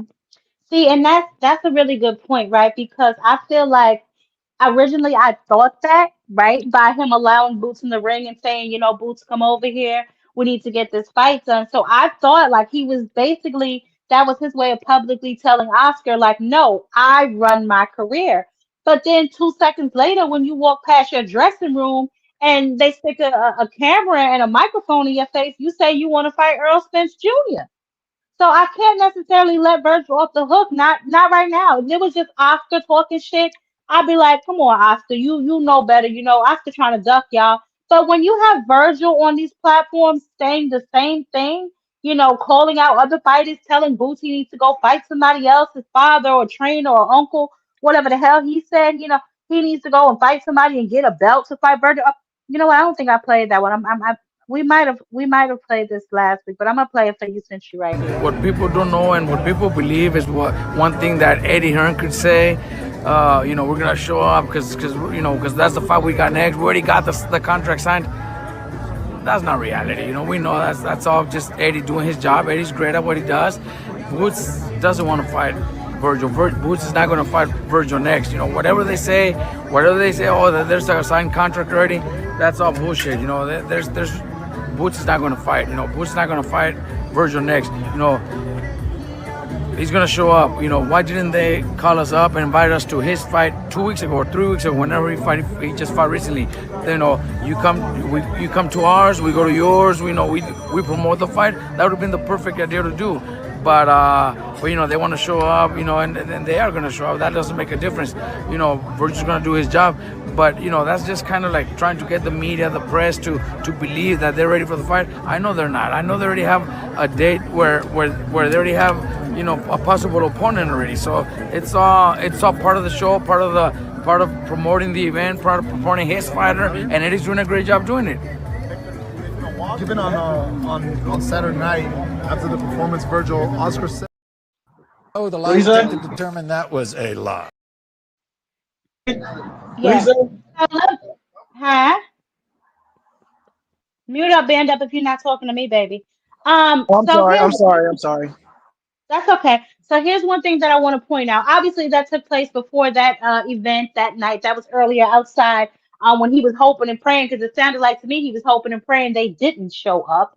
But more importantly than that, to me, he's saying, "Oh, I know that they already have another opponent they're looking at." Well, from what I see now, hindsight being 2020, they probably were preparing in case your goddamn trainee ducked again. I Yeah, I mean, see it. he always somewhere. He always somewhere look with that nervous energy. He gets and I like Robert Garcia. I think he's an amazing trainer. But that was nervous energy. He's been giving nervous energy throughout this whole situation, if you ask me. And so has Virgil's manager, if I must say so. Yeah, I Go see ahead, the Kevin. nervous energy. I think the stuff he said about Eddie Hearn, that's just to create a narrative, a fantasy narrative in the fans' mind. But that's actually true for Oscar. Like Oscar is really good at what he do. Like Mm-hmm. we know that. Like he's proven. Like um, it sucks for Virgil 'cause I really think Virgil do want to fight. Like I think he lived I for would that. say, Like, I don't but know, bro. his team, but he got to be his father and everybody. Oscar got to be controlling them behind the scenes. I don't see them really trying to duck. Like, but then when it comes to the business, that Exactly, changes Ramon. everything. I But see, think that's it's what I'm more. saying. Mm-hmm. I just think it's more about what they telling him versus what he really want. But he out there saying it, so he got to take the fall for it. Yeah, and I hear what you're saying. This Golden Boy trying to duck out of the fight. And like I told you before, I would agree with that until I saw Virgil bumping his gums. You know, they I don't know what this little penis swinging contest thing they got going on is, but they have to stop this. They're blocking fights, but then y'all want to charge people pay-per-view. Put on a goddamn fight. Yeah. I mean, I got some. Jab. yeah, You baby. know what? You know what I'm gonna say about this? Look, What? What? Oscar. I don't know. I don't. You know. I don't know if Oscar knew that he was gonna do that. We don't Oscar know if knew that Oscar he knew who was gonna do what? that he was gonna call Boots up there. By how surprised he looked. I don't know if Oscar knew that. I'm gonna start there. Yeah. Number Mhm. two, I've been told you guys, man. I've told everybody after what he did to Lima, everybody's gonna duck this man. He's gonna, except for Bakram and except for Charlo. Now, like you said, Virgil's bumping his gums. My guy, you called after that fight. You called Boots. Well, foreign, you called Boots into the ring. This has never been seen. You called him into the ring, and at the press conference, you called for somebody else's name, which is probably the hardest Hello. fight to make in boxing with EJ. And then you talking about some Exactly. Bud, like Bud's gonna fight you. Bud will fight Boots before he fights you. You know what I'm saying? So you out here yelling still for these guys that's unreachable. That doesn't make sense to me. EJ don't even have a trainer right now. We don't, you know what I mean? We got Roy Jones going down there to see what's up, bro. EJ don't even got a He need trainer, to so stay you his just ass called out. away. And then Oscar talking about this is gonna be a hard fight. Nigga, this is gonna be a hard, I'm sorry, but it's gonna be a harder fight getting EJ, somebody that ain't fought. And they've got a trainer right now, than it would be getting somebody that already got a trainer, already got a stable established. You guys already know what it is. This has already been kind of a build up. So I think it's both in a sense. I don't think Virgil really thinks he hasn't. There's only one way for him to there's only one way for him to beat Boots, and there's multiple ways for Boots to beat him. And that's the thing about it. Exactly. That's the thing about it. Exactly. Virgil, there's only one way to beat that type of Boots, that type of Terrence, type of styles. The style that they bring. You have to beat them at their game. Number one. Hmm. Number two, you have to have the durability because they're not going to stop throwing punches. And number three, you have to hit them with something that they're going to respect every time. Yeah. Yeah. Yeah, so that's the only way you to beat that style. Unless you can beat that style, that's it. And that's what makes the Boots and Terrence Crawford thing such a big thing. We're going to see whose style is going to overcome because they're not the exact same. And only thing that make I Virgil agree with A that side guy. I hold like on, Jai. Let me just read this real quick, baby. I agree with this. Yep. Do you agree with that, band up? The only way the fight was gonna happen is if Boots looked terrible against Lima. Yep. Oh yeah, yeah. If he would have went 6 rounds, you know what I mean, 8 rounds, that Hmm. would have. Because you got to understand what I said. Look, he was only in there for a couple seconds. You know what I'm saying? So there's Hmm. nothing new that you guys can look at. He didn't give you guys no Right. film. He Right. said, Right. "Look, he's like, you guys gonna get the same one. You guys gonna And get I the don't same get paid overtime. the same film you guys been going Exactly. to. Go ahead and look at it again because you guys ain't getting nothing Uh-huh. new from this. And now I'm ready. So now you guys ain't got nothing to plan Exactly. for, no game plan. That's why he went in there and did what he did. That's what you gotta understand. This is it's reasons why they put performances on how they do. You know what I mean? You're not going. Why would I bring out why would I play with this dude if I can do that to him? Right. Why Right. would I give you guys anything new if I can just do this to him? And he's talking smack now. Oh, he kind of pissing me off. Boots, you know what I mean? He ain't even that type of guy, but dude was pissing him off. Right. I feel like this too, and like what people saying that Boots was scared, it's like, how was he scared getting on a plane all the way to Texas? Hey, another thing about that, Boots pulls up to all fights. You see this picture that I got right now, right? That's me and Boots at the Bud and Majima fight. Boots pulls up to all Oh, fights. okay. Okay. Okay. Yeah, I don't understand what's going on right now. I'm seeing Virgil Duck in 4K. I'm seeing them try to paint this narrative. It's really ridiculous to me. the footage you It's really play of ridiculous. Garcia, that was before Boots pulled up to the fight, right? Yes, that was him before they pulled up to the fight because to me he was low key hoping they didn't pull up to the damn fight. And then maybe he was sending him a message though, like pull up to this fight, yo. Oscar blocking it. We want the fight, but Oscar don't want this fight. Oh, and We But breaking saw us news. at the press And conference. On top Like of that, maybe he was breaking just saying that in the media, but really he was sending a message low key to Boots. Only thing make Virgil a possible A side sarcastically is because he got Oscar on his team. and and breaking news, y'all. Apparently, Virgil got worse hands than Shakur and Deontay Wilder put together. Nigga got fought Stop for it. a minute and 30 seconds, and now your hands hurt.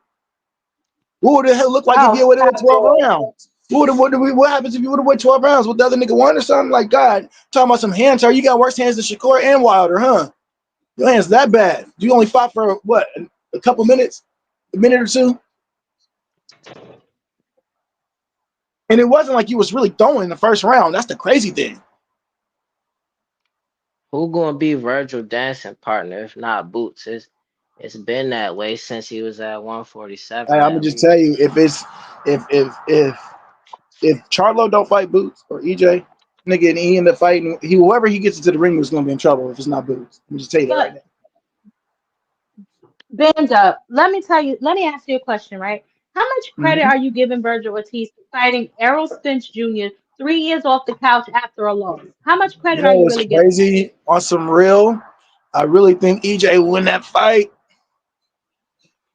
I How think I don't he know. He might need a tune up. hey, did I he know hey, he's earn? hey, hey, no tune up, I but he's believe, gonna need a tune up, bro.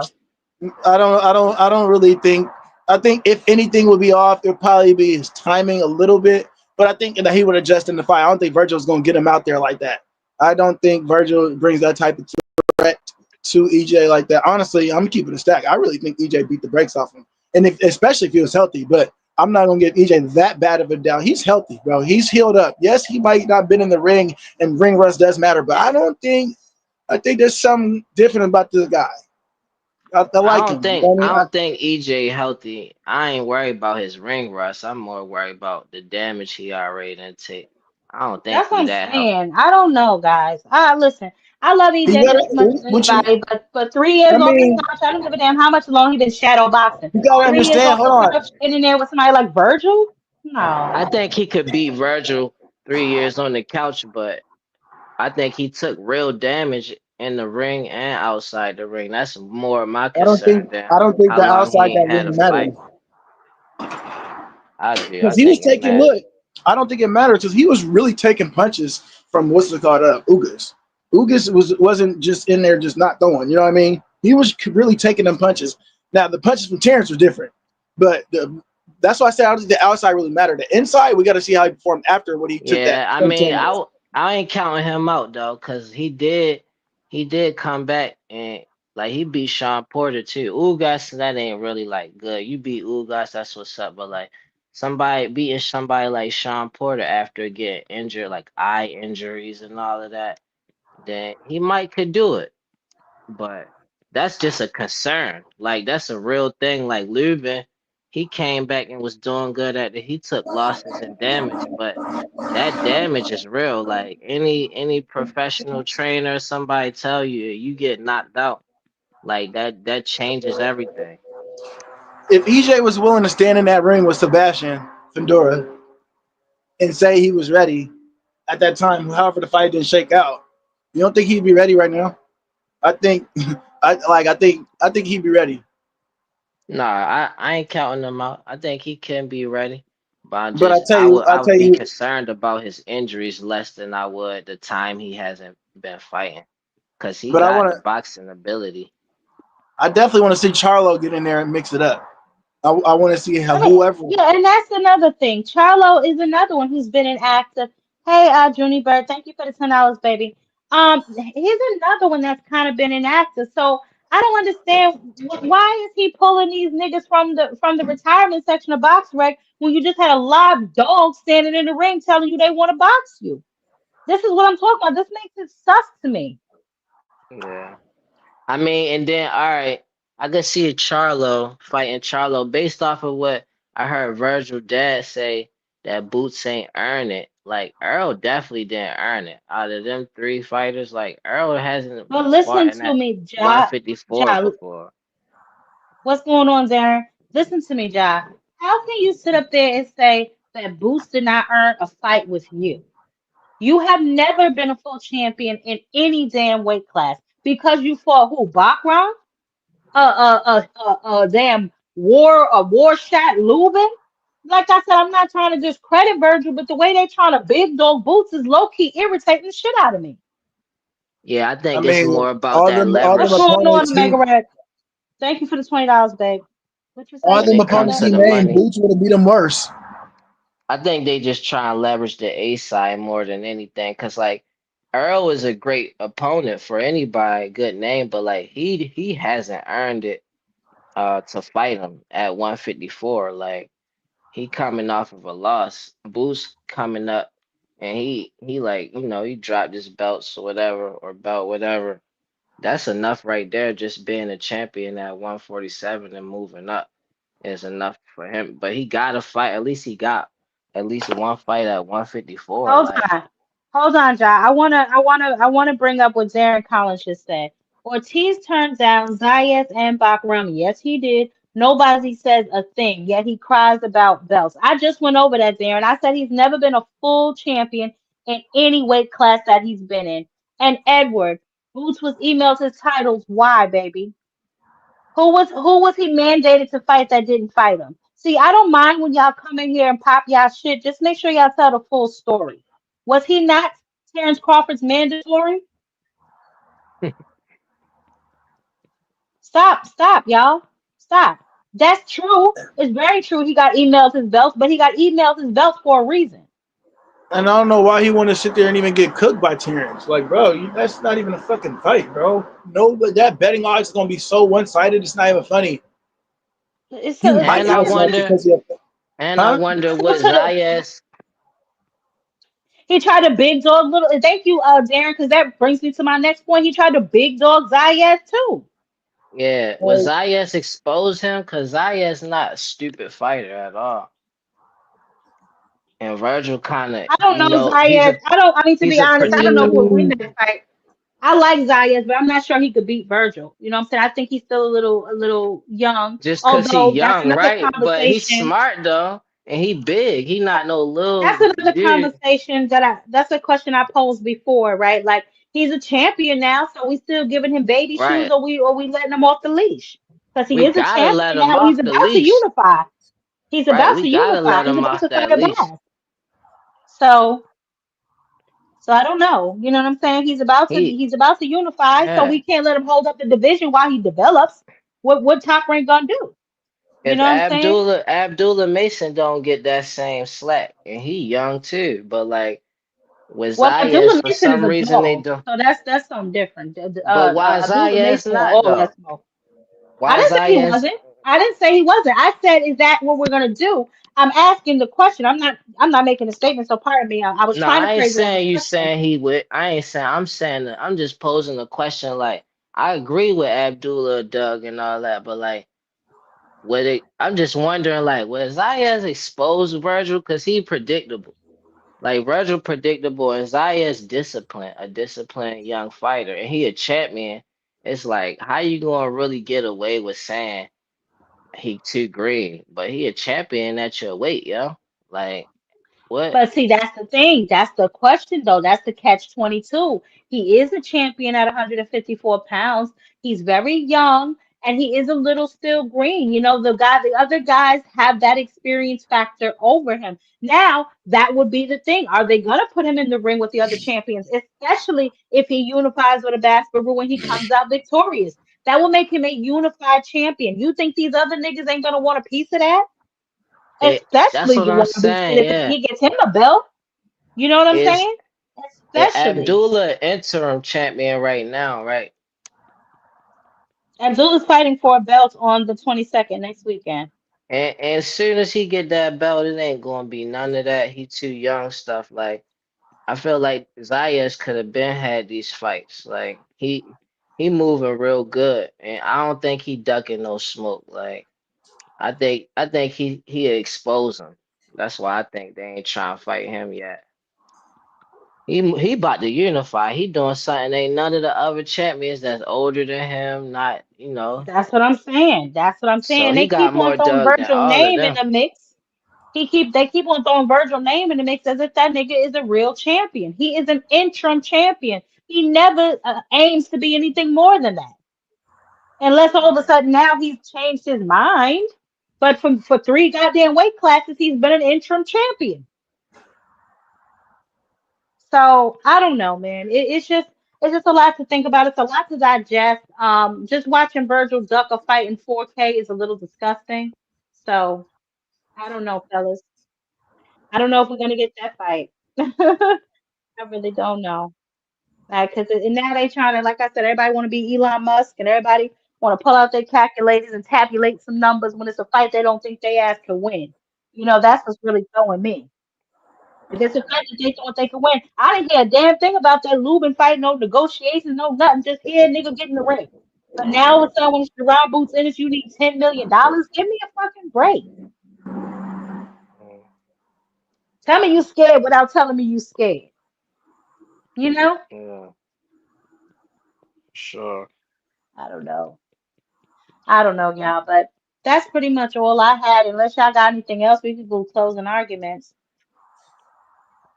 It Man, looked like a scary move I'm ready when for he that, was. Devin. You know what I One mean? at I'm a ready for time, that. y'all. Huh? Go ahead, Banda. What you say? Oh, I said I'm ready for that, Devin, and that what's it called? Press conferences Oh or my whatever they're God. called. Yes, yes, yes, yes. My other fights. Thank you so much. We've been so engulfed in the Devin versus Brian. I'm about to say Ryan. Lord help me. Devin versus Brian fight. We forgot about Anthony Yard versus David Benavidez. We talked a Yeah, little bit and about Abdullah Mason versus Sam Knows. Who y'all got in those fights? These are all title fights. That whole card, guys, next weekend on the 22nd are title fights from the bottom to the top. So this is delicious. Who do y'all got? Let's go down. Hold on. Let me pull up the graphic again so we can just go down the fights and y'all can tell me who y'all got in what fight, and then we can go from there. So, and okay, let's do David Benavidez, right? We'll do David Benavidez versus Yard. Who you got in that fight? Band up, you go first. I want. I mean, it just depends on Yard's durability. If Yard could last, then he take them punches, then he's going to take it. If not, then David's going to win. So I Okay. would have to Well, say David. let me offer a little caveat to that fight. I was watching something and Anthony Yard said he does not spar before fights. Does that change your mind at all in any way? Not necessarily. I mean, I guess it's trick that he made it this far doing what he do. This is true. Okay. So you're saying if it goes the distance, you got Yard. Other than that, you got Benavidez. Yeah, and Yard's going to have to yeah. Okay. But like I said, that means if it go the distance and he's just getting his ass whooped by Benavidez, that means man, I don't know what's up, bro. You ain't take them punches. That's gonna I wouldn't bet on this fight, but yeah, that's what I Okay. think of it. Who you Okay. pulling All for right. though? It sounded like you was about to say who you actually rooting for in the fight. Oh, I mean, that's why I said I wouldn't really bet. It's just I don't really know Anthony Yardy. I don't really know him too much. You know, what I mean, I'm still kind of figuring out all these guys in boxing. You know what I mean? So I can't really say. I've watched a lot of Benavidez, so I would have to go with him just off of what I know. Mm-hmm. Okay. Mm-hmm. Okay, Ja. So I Benavidez want versus Yard. Benavidez to win. Yarde, I like Yarde though. I think he might do real good, but eventually, like if it go the distance, I think he gonna be looking bad, like beat up and stuff. Um, but Okay. anything could happen because Benavidez get hit all the time, and Yarde not no joke. Like so, but I got Benavidez destroying him, but Benavidez treat everybody pretty much the same. So it's kind of reckless. Like it's a gift and a curse for him. But I got Um. Benavidez demolishing him. Yeah. I'm gonna say I have David Benavidez too. I'm gonna have to kind of piggyback off of Band Up. I don't know a lot about Anthony Yard. I watched his like workouts the other day. I think he's like what is he like Haitian or something? I couldn't understand what they were saying. The accent was pretty thick, but he looks very strong. We're gonna find out how durable he is come next Saturday because we all know that David Benavidez is on your ass and he just won't stop. Um, but I would also like to say David Benavidez is moving like a goddamn monster. He got the right name. David Benavidez ducks no smoke. He want to fight everybody, and the only fight he did not get was Canelo Alvarez. So what did he do? He moved his ass up to get some more smoke. So shout out to the homie David Benavidez. Let's move on to the next fight. Who y'all got? Haney versus Norman. What's going on, Banda? Tell me, baby. Oh, does he empty the clip? He got gas tank issues? That's good to know. Let me write that down. I didn't know that. I Banda, who got you got? Yarde. Can I say one more thing about Benavidez and Yarde? Go ahead. I got Yarde looking good like Caleb Plant, but Okay. just a little bit more durable than that because he a bigger Okay. guy than me.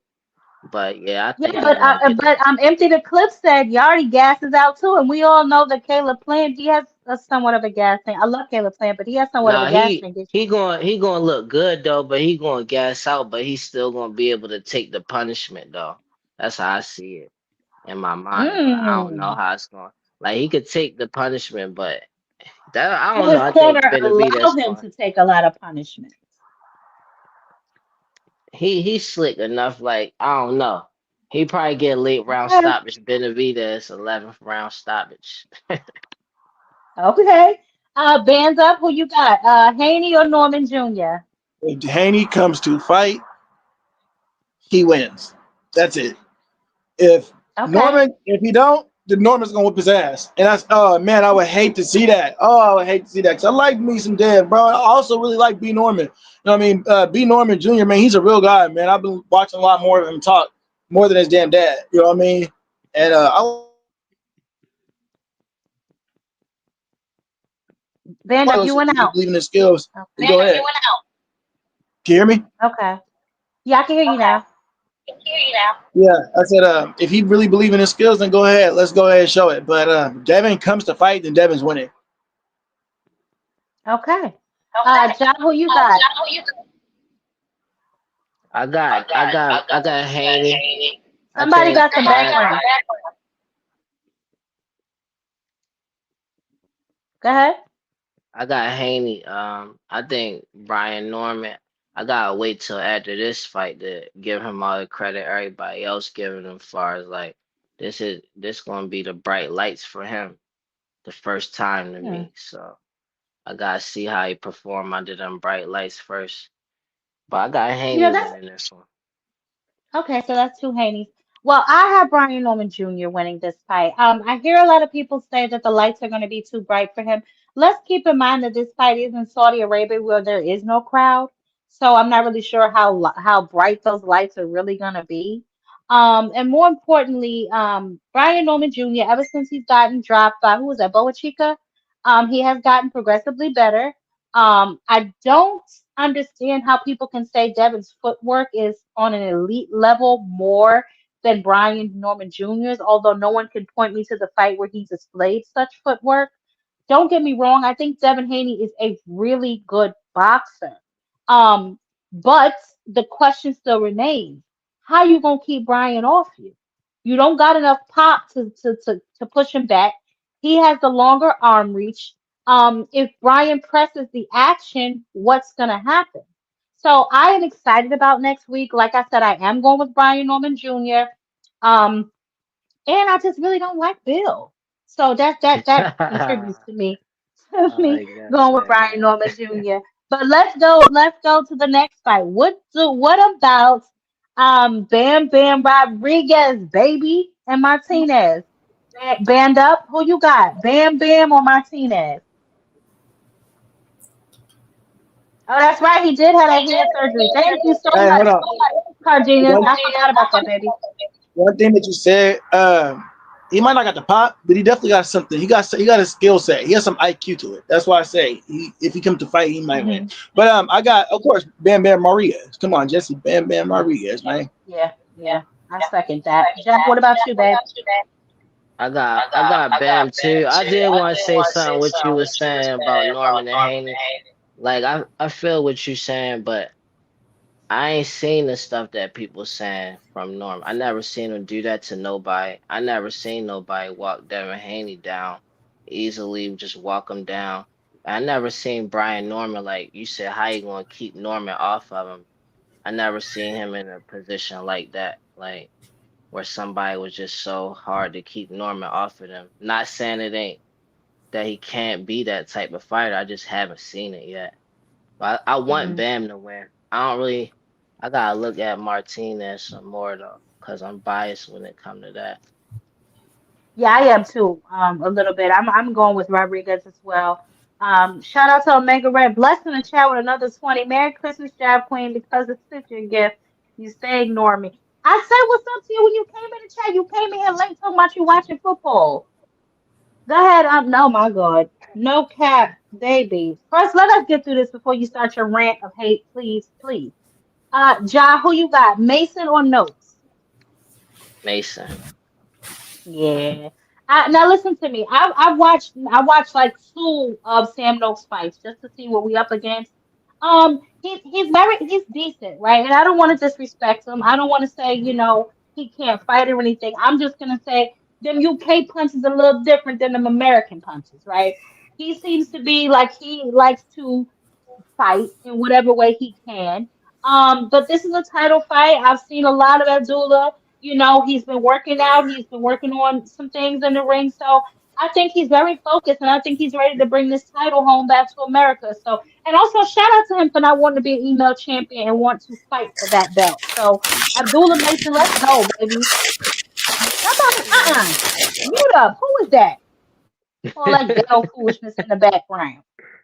Yeah, I'm biased when it comes to Mason in this fight. I don't even know nothing about Noakes. Other people saying it's a tough fight for him. Good. It don't matter. I just want Mason to win. Yeah, yeah, I don't know about a dangerous fight. Maybe a tough fight for him. Like I said, I've only watched like two. I might watch another one this week just to see. You know what I'm saying? And then maybe I'll pop on one of Abdullah's old ones just to see. But I feel comfortable with saying Abdullah's gonna win. Yeah, I feel comfortable with that.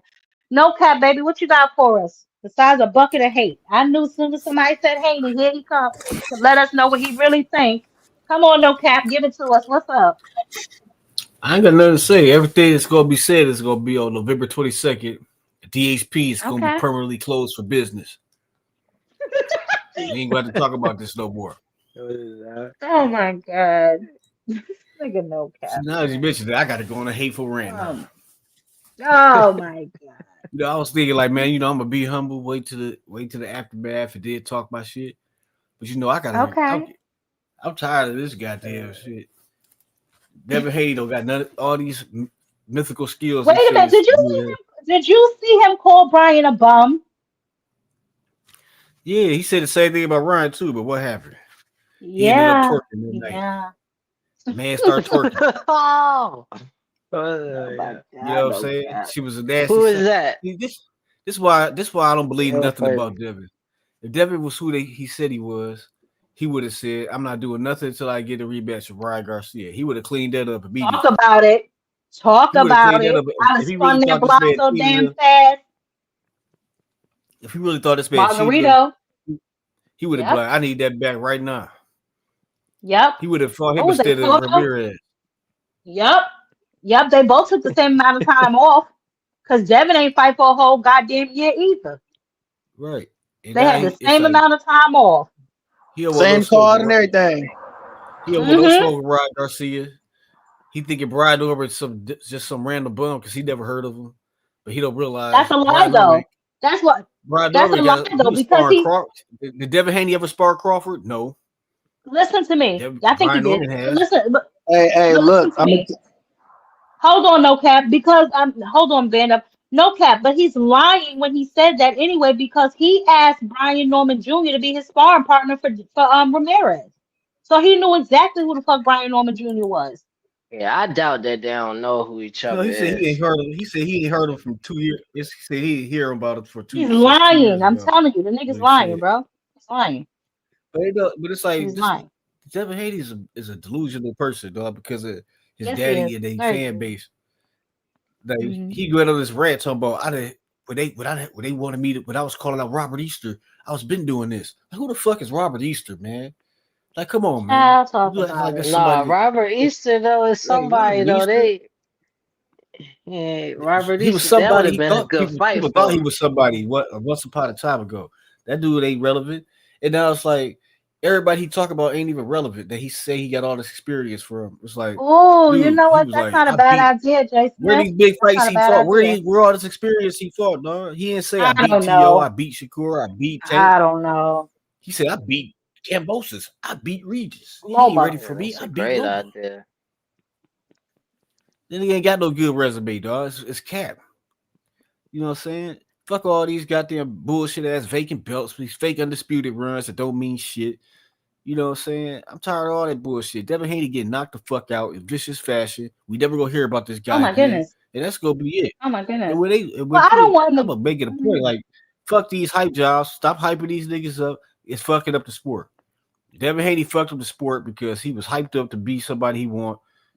Eddie Hearn signed on the Matchroom thinking he boots and shit. See, you know, Eddie's smiling all the time now because he got boots. Because he got ripped off by Devin Haney. He got ripped off by Shakur. Now he finally got something to show for it with boots. You know what I'm saying? Get these guys the fuck out the game. Do all this bullshit, capping, fake Oh my ass goodness, internet no fame. cap. Nigga, Okay, y'all baby. niggas is not Instagram. Y'all niggas is not Instagram influencers. You can't fuck your Oh my social goodness. media presence don't mean shit when it comes to selling Oh tickets my and goodness. pay-per-views. Okay, no cap. All Get right. that shit out your damn Listen. system. And you know, Oh my Devin Haney goodness. going down, man. All them Hanos Oh niggas, my they need goodness. to find something to do. Okay. Thank you, no I cap. digress. Did you? I mean, really? What do you got on the Virgil Ortiz? You see how Virgil Ortiz is ducking boots in real time? He It's been ducking nasty boots work. for It's years. nasty. No, Like, but have we ever seen that? Have we ever seen somebody call somebody in the ring and then And then go to the duck press 'em. conference and then say somebody else? Nah, Thank you, Banzo. you That's just We seen ain't it. never seen works that. crazy. for me. Man, they scared of hell. They don't That want is no smoke with crazy. boots. They don't. They don't It's want no smoke obvious with boots. It's too. clear. And they fans let them get away with it. The message of the fans let them get away with this shit. That's why they do it. That's just what it is. And I don't give a fuck about it. Golden Boy, they last legs. Virgil, the last thing they got. They ain't trying to lose that. I said that. I said that. G tatted up. I know that earlier. That's what I was saying. I said the Shakur needs to stay at 140 because that's where all the real smoke is. 135 is pretty much a damn desert. You know, if he wants real smoke, as he says, he needs to stay in campaign at 140 pounds. It's really starting to heat up. Keyshawn will be there. Frank is gonna be there. We got Hitchinson there. We got Super Matias. We got Gary Antoine Russell. He about to fight Seal. So 140 got a little bit of smoke for him. He might want to stay there instead of campaigning at Yeah, 135 fighting my daughter's gym teachers. I But agree. continue. Shakur would be stupid if he went back down to 135 unless he was going to be fighting Tank. Because he don't really care about undisputed. Like all that good fights he could make is at 140. And he should Yeah. not be dependent on Tank, keep calling out Tank. Like this fight Yeah. should make him run for his own thing, do your own thing. Like and 140 is a good weight to do that at. Well, Yeah. Shakur never wanted to I fight agree. Tank, and this is proof of it. Because as soon as the Jake Paul shit fell through, he supposed to be like, Tank, I'm free. He supposed to be calling Tank out now when they both available. But he ain't doing that shit. Motherfucker running to Well, 140 hopefully the because fight he with running from Abdullah Mason. He know Abdullah Mason about to get that strap from that bum ass UK guy. Now they oh, gonna be come saying on Abdullah now. Shakur, they both Is on it even top worth rankings. it? They both Is it worth it he though ain't on for top me to rankings. call him out if the charges stick? Ain't no charges. It was never no charges. Oh, it was just what was it? I Accusation. really heard too much. What was it? It's like when they do sue Jay-Z. When they sue Jay-Z for that fucking stupid ass case. And you can sue anybody for anything. Using his name. So That'll be the shit go like that's not a charge. Police didn't come arrest So him. it was like a civil suit. It was like a civil suit. Personal. it's a That's civil, exactly what it it was a was. A civil civil suit. suit. All right. Well, okay, guys. Over $40 million. Y'all trip, man. So listen, no cap. What else you got on Benavidez or Yard? And don't forget about Eubank and Ben this Saturday. Their rematch. I don't know why they Man, I'm rematching, but forgetting their about this rematch. shit. I don't care about that. Oh my That last goodness. fight was ass. You That shit think was so? like some goddamn. I think it was Yeah, a I'd good rather fight. watch fucking Dean the Great fight Are somebody you than that shit. bugging? That was a good fight. They was in there scrapping. They was in there tired as fuck, drained as shit, looking sloppy as shit, looking like a damn amateur, looking like That's street true beef. too, though. Shit was looking like I thought I was watching street beefs on YouTube, bro. That's true what he UK's said as ass, well, man. though. UK boxing is finished, Oh bro. my That shit God, finished. this nigga. Yar about to get his This ass nigga. beat by Oh my Benavidez ass. Counter bid too, Ube too. That's they Super Bowl of boxing. Them two bum ass niggas, man. I remember when Counter bid was ducking Boots. I just wanted him I to don't fight know, Boots. Dragon. Hey, what? 147. Yeah. Counter bid fought Chris Van I thought he Hart was before calling him Boots. out. You know why? It's because all of y'all emails are showing now. I don't know why it's doing that. YouTube is putting y'all personal business in the street. I don't know what's going on. Ain't nobody got no damn rights. This is weird. I don't You know. know what I'm saying? But no Bachman's cap. fighting So Josh Kelly, okay. dog. They go Torres. No Yeah, wonder you I'm fighting saying. Josh Kelly. Yeah, Bachman fighting Josh Kelly, man. Ortiz is just the biggest duck. It's disgusting. And who cares? He don't even got a belt. He a non-factor, bro. Dude ain't got Oh zero my God. accomplishments in boxing. They acting like he's some kind of star, All right. dog. I Fuck mean, out of here, man. Fuck the Virgil Ortiz. He ain't shit. If bro, I he's hope gonna he lose. fight Depending Earl. on who I he hope Earl will chooses, he's beat gonna his lose ass. his Now, next fight. Earl will beat Virgil wait Ortiz's a ass, second, bro. y'all. No, I don't agree with that. Virgil can fight now. I don't know where you getting all of this shit from, no cap. Man, fight Virgil who? could fight. Who? He said he He can ain't really fight. got no Why? accomplishments though. That ain't no lie though. Oh, well, that's not a lie. That's not a lie. But let's He not got say the beat up boy by can't Bachman. fight. The boy can He got fight. beat up by Bachman. Majimov got beat up by Crawford. It was never the same. That nigga was That nigga was not the Imagine same on guy. had like 10 fights when he fought I Crawford. disagree with that though. And He then wasn't the Majimov, same. Virgil was Majimov covered was in never blood the against same at Majimov. the They had like Crawford. It's Virgil crazy. walk through Majimov. Virgil's face was covered in blood like it always is. And then he fought Oh Lubin my a crash God. test dummy. Ain't Lubin's nobody the same after they fight Crawford. this nigga in the first round. Dog, he never recovered. When Charlo knocked out Lubin, that was the end of Lubin's career. That was a vicious knockout. He You never think recovered from that so? shit. I don't believe that because when he fought That Fundora, motherfucker he gave crumbled like Fundora all he could motherfucking handle. He handyman. knocked He like Fundora down. handyman from Living Color. I think Fondor overrated He though. knocked. He Oh just my real God. Overrated. tall. Yeah, Two I Cents hate be two a little boosting bit. him up a little bit too much. I tell Sis that all the time. He just No, tall Fundora. though. I don't like No, Slender Bud Man did at all. beat I up don't like Majimov. Slender Man. Look at his face after the fight. He looked I like he was think in a car accident. I Y'all niggas I in the think his fantasy sister world. got more dog than he do. I think his sister got more dog in him than he do. But She nevertheless, she tall he's a too. She don't champion. got that much dog. She be fighting them little weight But I girls, mean, and they can't help how tall they are to be fair. They can't help how tall they are. I feel like especially his sister though, it's worse than him. Cause like I see a lot of men that be skinny and they might not weigh that much, but like she draining herself. I don't believe that. She draining her. Like women be carrying more weight. She's super tall to be fighting at 75 pounds. That's crazy. She ain't fighting at no damn 75 pounds, boy. I mean, what's the lowest she fight at? I think she Like one fights at what 118, 110, something like that. Let me see. and she That'd be like a six Fundora because she's seven, a ain't she? champion. 6'7", Yeah. 118. I've never heard of that. That's different. Let me see. Fundora Why ain't they in the she league? is a Just flyweight. Huh? they should be in the NBA or something. WNBA. That damn height. She don't. She's 112 pounds. Yeah, I knew it. 112 pounds. How tall is she? 6'7"? Let me see. How tall is she? Fundora. Gabriella Fundora. She's 5'9". See, look at you. Oh, Just she put not that extra, tall. extra height Oh, on this girl. alright. Cut it out. Look at you. It look, but I only see her on the TV. She looks super taller than no 5'9". That might be a lie. 5'9"? I don't know. But she'll show me dog if she fights somebody that's bigger than me. I ain't see where she had to Well, show no dog yet. oh, that's fair. Quandor got I more dog than her. I think he just I don't know. overrated. But no cap. You said that Lubin is shot, but he gave Fundora a good fight. He's the only one I ever seen knock Fundora down. Man, but look what he looked like after the fight. He looked like Martin from what Tommy Hearns got to him. Yeah, he did have that hematoma on his goddamn forehead, but that's not. Come on, Band Up. You got to be fair to the folk now. I Now wanted him to he retire after that. after the Fundora fight. And I wanted Tim Tszyu to retire after the Fondor fight. Maybe he Yo, you not know what's crazy overrated. I though? don't know. In that second fight, I thought that Tim Tszyu was starting to do good in them later rounds. He kept catching Fundora ass. But then he quit. I was like, damn, man, why you quit? But I guess that ass whooping was getting a bit too much for him. Remember the other But fight he I feel you. had? You could see his Cool. skull, like the bone. Yeah, 10-0. yeah, After that, yeah. like they should have been illegal to let him fight again. That's crazy. You could literally Yeah, see his skull. yeah. That's why he quit like that, because of that. That shit ain't go away that fast.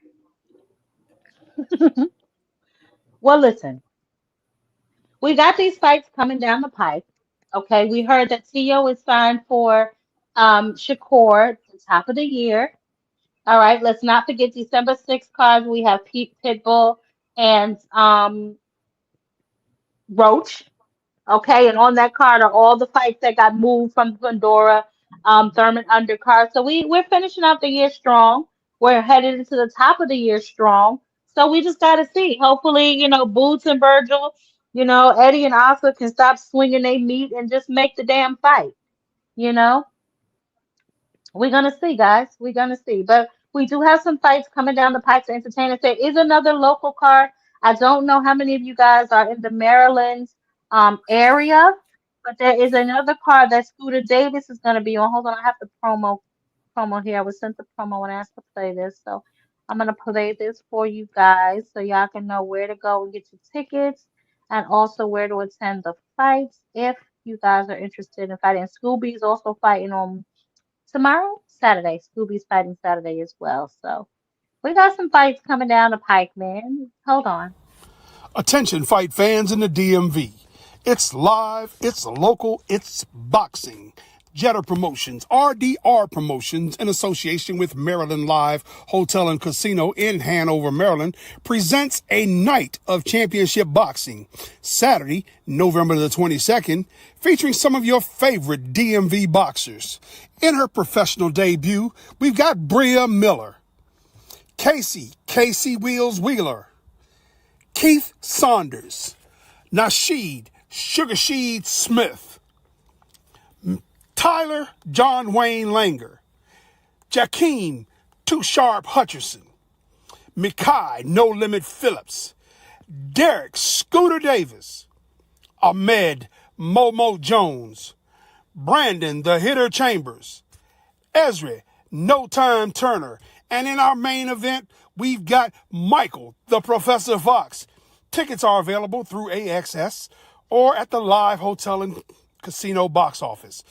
November the 22nd, doors open at 5 p.m.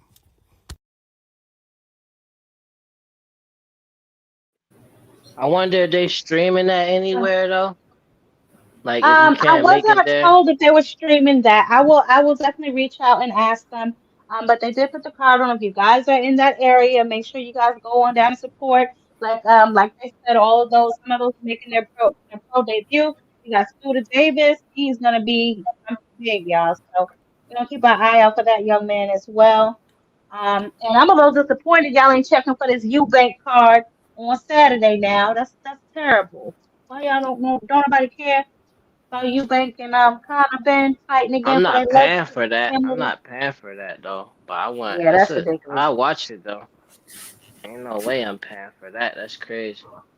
Yeah. I went over those at the top of the hour. That card is pretty good on it's free TV. I believe that's the one where Rafael Espinosa and Emiliano Vargas on. So that you guys can catch that top ranked card on Tubi on Saturday. Okay, the one with Rafael Espinosa and Emiliano Vargas. Emiliano Vargas is another one at 140. Yeah, Shakur should stay at 140. It's a lot of smoke up there that he could catch if he really wanted. You know what I'm saying? So Yeah. I think he'd be better off just doing him and not keep on being mentioned with Tank unless they actually gonna fight. yeah, exactly. I agree. I agree. But that's all I got for y'all fellas. Let's I get some want my closing closing arguments. arguments to be my closing arguments Okay. like I heard somebody come up with a great idea. Well, two things. Okay. T.O. and Shakur, whoever wins should fight winner, Brian Norman and Devin. That's a good one. Well, there are Smith different weight there. classes, so I don't know if that'll happen because they are at 147. So G tatted up did point that Yeah, out. I forgot all about that. I'm trying to overlook that part, but like it did No, it we did can't overlook the facts, babe. And Overlook the I fact. want to see Boots. I want to see him fight at 160 and 154 at the same time. I Yeah, they're want not to see gonna do him do that. that.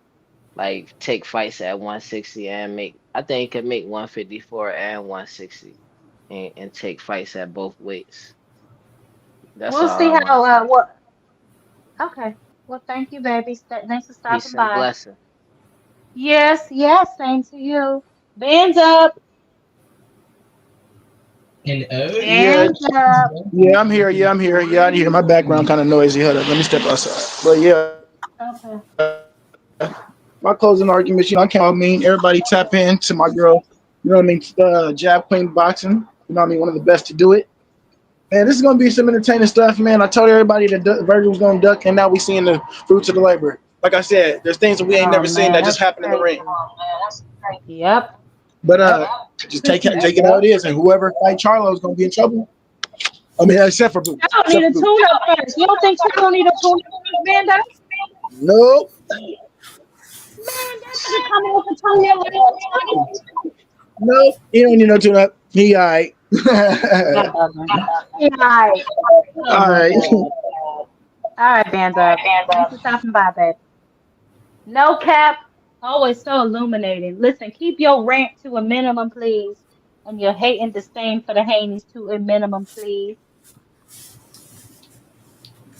It's been at the Go minimum. ahead. Oh my. Okay. You know what I'm saying? I've toned it down the last couple of days. Really? Yeah, I'm saving I it. know I you mean, got mad when you seen that. When you seen that goddamn. I know when I seen that face off, I said this nigga. But I'm glad that Brian Norman was calling him out. Like, stop biting Floyd shit, yo. Stop it. You know, stop it. yeah, Devin Haney's just a fake individual. You know, I used to support the Yeah. Haneys. You know, I was like, man, when T.O. lost and he was like, let's not kick him while he was down. I was like, man, that's a lot of character for young Dev. But they was just capping because then they was yelling, celebrating this nigga T.O. losing in the damn thing. They never wanted to fight T.O. They was happy they had an easy fight No, with they didn't. Cambosis. Man, these niggas is I fake. saw that too. These What niggas is fake. people try to say is They don't want no because smoke. They ducked Shakur Stevenson. Shakur Stevenson pulled up on H Money well, wait a channel minute now. and Well, punked him and Bill Haney. The hold shit's on. still on there, dog. I'll go find the video. It's still on there with Shakur Punk, Devin Haney, and Bill Haney on the H Money channel. Oh my goodness. These niggas duck Oh my Shakur. goodness. These Shakur straight up punked the nigga. Devin was looking scared of this nigga. Shit is still on the up on there. This nigga Devin Haney ain't shit. Brian Over Jr. knocking him out. They didn't want to take this fight. Bill Haney talked himself into this shit. Well, really, they backed themselves into the corner because they thought they was Floyd Mayweather. Talk about they make it, but they didn't do none of the shit Floyd did to be Floyd Mayweather. So I don't know why they thought that they had some kind of drawing power. You know, they went to fucking match room talking that big shit like they was the next. If they convinced Eddie Hearn this shit somehow, because I guess Eddie Hearn just believed the shit they was talking. None of them pay-per-views Eddie Hearn did doesn't shit. really do good with American boxers in my experience, except Boots. He's doing pretty good with Boots, but American Because Boots boxers actually is a struggle with the people actually want to see Boots fight. That's the why it's different. Nobody wanted to see Devin Haney fight Regis or goddamn Lomachenko. That's why the shit ain't sealed. But fucking then Devin Haney goes out there, clout chasing Ryan, gets his ass whooped, and that was the end of it. They didn't even want to pay for the Sandor Martin shit. The Top Rank don't want to fuck with him. Eddie Hearn don't want to fuck with him. He wouldn't even let him. He couldn't take no easy fight with Sandor Martin and these other niggas, so they had to fight. Turkey said, "You want to get paid? Fight Brian Norman." Eddie was sitting with him at the press conference. Remember the press conference between him and Brian Norman Jr.? Eddie was sitting next to him, wasn't he? I don't think so. I mean, Eddie just be up there for the zone and shit. It's like he be up there with Canelo and shit. He don't promote Canelo. He just be up there representing this. He just be up there clout chasing. Eddie Hearn be on some bullshit. So it was like this. He just going to be in the mix. Like anything that's the zone, Eddie Hearn just be in the mix for no reason, even though he's not even involved in that shit. But Devin is not on Matchroom. He ain't got no promoter. You know what I'm saying? He on DHP. Yeah, DHP is his promotion. Yeah, DHP. Right, but so now he got to take whatever Turkey give him. Ain't no running, ain't no picking no fights, ain't no motherfucking ain't no easy way out. This is the Turkey's like, you want to be paid, Devin? Fight Brian Norman Jr. because I want to see you get knocked out. Thank you very much. He didn't say that. No cap. Hey, that's basically what he said. He's like, y'all, you ain't got nowhere else to go. Fight Brian Norman Jr. because I want to see a devastating knockout to celebrate rehab season. And that's what we about to see on November 22nd, the end of DHP, the end of the Hanos clan. Boxing hacker, nigga, you gonna have to do something else with your life other than ride Devin Haney's nuts. Because that shit about to Oh be my over God. with. And that's all I got to Okay, no say. cap. Thank you, no cap. Jesus Christ on the cross. Always so illuminating, so so very colorful with your commentary, no cap. We appreciate you, and thank you so much for stopping by. Always a pleasure. Merry Hmm happy holidays. Happy holidays to you, no cap, and I will see you after the fight next week. I am sure. So I will holler at you. Oh All my right now. goodness. Yeah. All right. So, no cap, everybody. Always the star of the show. Every time he comes on, no cap will let you know how he feel, honey, and he ain't pulling no punches. Oh boy. So we've covered pretty much everything that's going on. Obviously, Clarissa Shields is still in her feelings. Hopefully she does not go forward with that lawsuit. What's going on, bro? No cap going crazy on me. No cap. No cap is so illuminating always. He going crazy. Yo, He going I swear to crazy God, on me. I be having to mute myself because no cap be going ham. Jesus Christ on the He cross. going crazy in Uh, here. I'm like, hey, he going off, man. Go off, man. Go off, no cap. Jesus Christ on the cross. Yeah, Ah, but yeah, I'm loving it, man. Sis, right now, man. We got a lot of action right now. A lot of action this weekend. mhm, A lot of action next week. This fourth quarter in boxing is in and out very strong right now. So, of mhm. course, with us, us boxing fans, it's very important for us, to get out and support these cards, man. Y'all ask for boxing, y'all Absolutely. complain about the fights that we're not getting, but it's amazing fights that we are getting, and a lot of the boxing fans in the world, y'all just not tapping in with the fights that we are actually getting. There's a lot of great scraps out here, and y'all got to just tap in and enjoy what we are getting, because we are getting some great scraps out here. Instead of just complaining Mhm. about the 5, 10 fighters that y'all love and about them not fighting this person and this person not fighting that person all the damn time. Right, right. Yep, yep, yep. Yep, yep, yep. All right, bro. Well, I'm about to shut it down. I pretty much covered everything. All right, do your thing, sis. You already know. Much love, sis. You already know. Okay. Talk to you soon. All right, guys, we have covered everything from Virgil Duckenchild to Cynthia Carissa and her lawsuit. Hopefully that she does not file. But that just lets you all know sometimes these guys and girls are a little sensitive, so just be careful sometimes how you dog some of these boxes out. No cap. Okay. People sensitive sometimes. But we do have fights coming this weekend, and then obviously next week we have our major card. So y'all just stay locked, man. Rafael Espinoza, Emiliano Vargas. We're gonna see what these boys got going for us this week. We got the Conor Ben versus Eubank rematch. Why it's happening, I don't know, but it's happening. So we just gotta make sure we stay locked and loaded for these fights. The ones that are really the best to me, Rafael Espinoza and Emiliano Vargas, those are free. Those are going to be free cards, guys, on Tubi, okay? Roku on your TV. So y'all tap in and pay attention.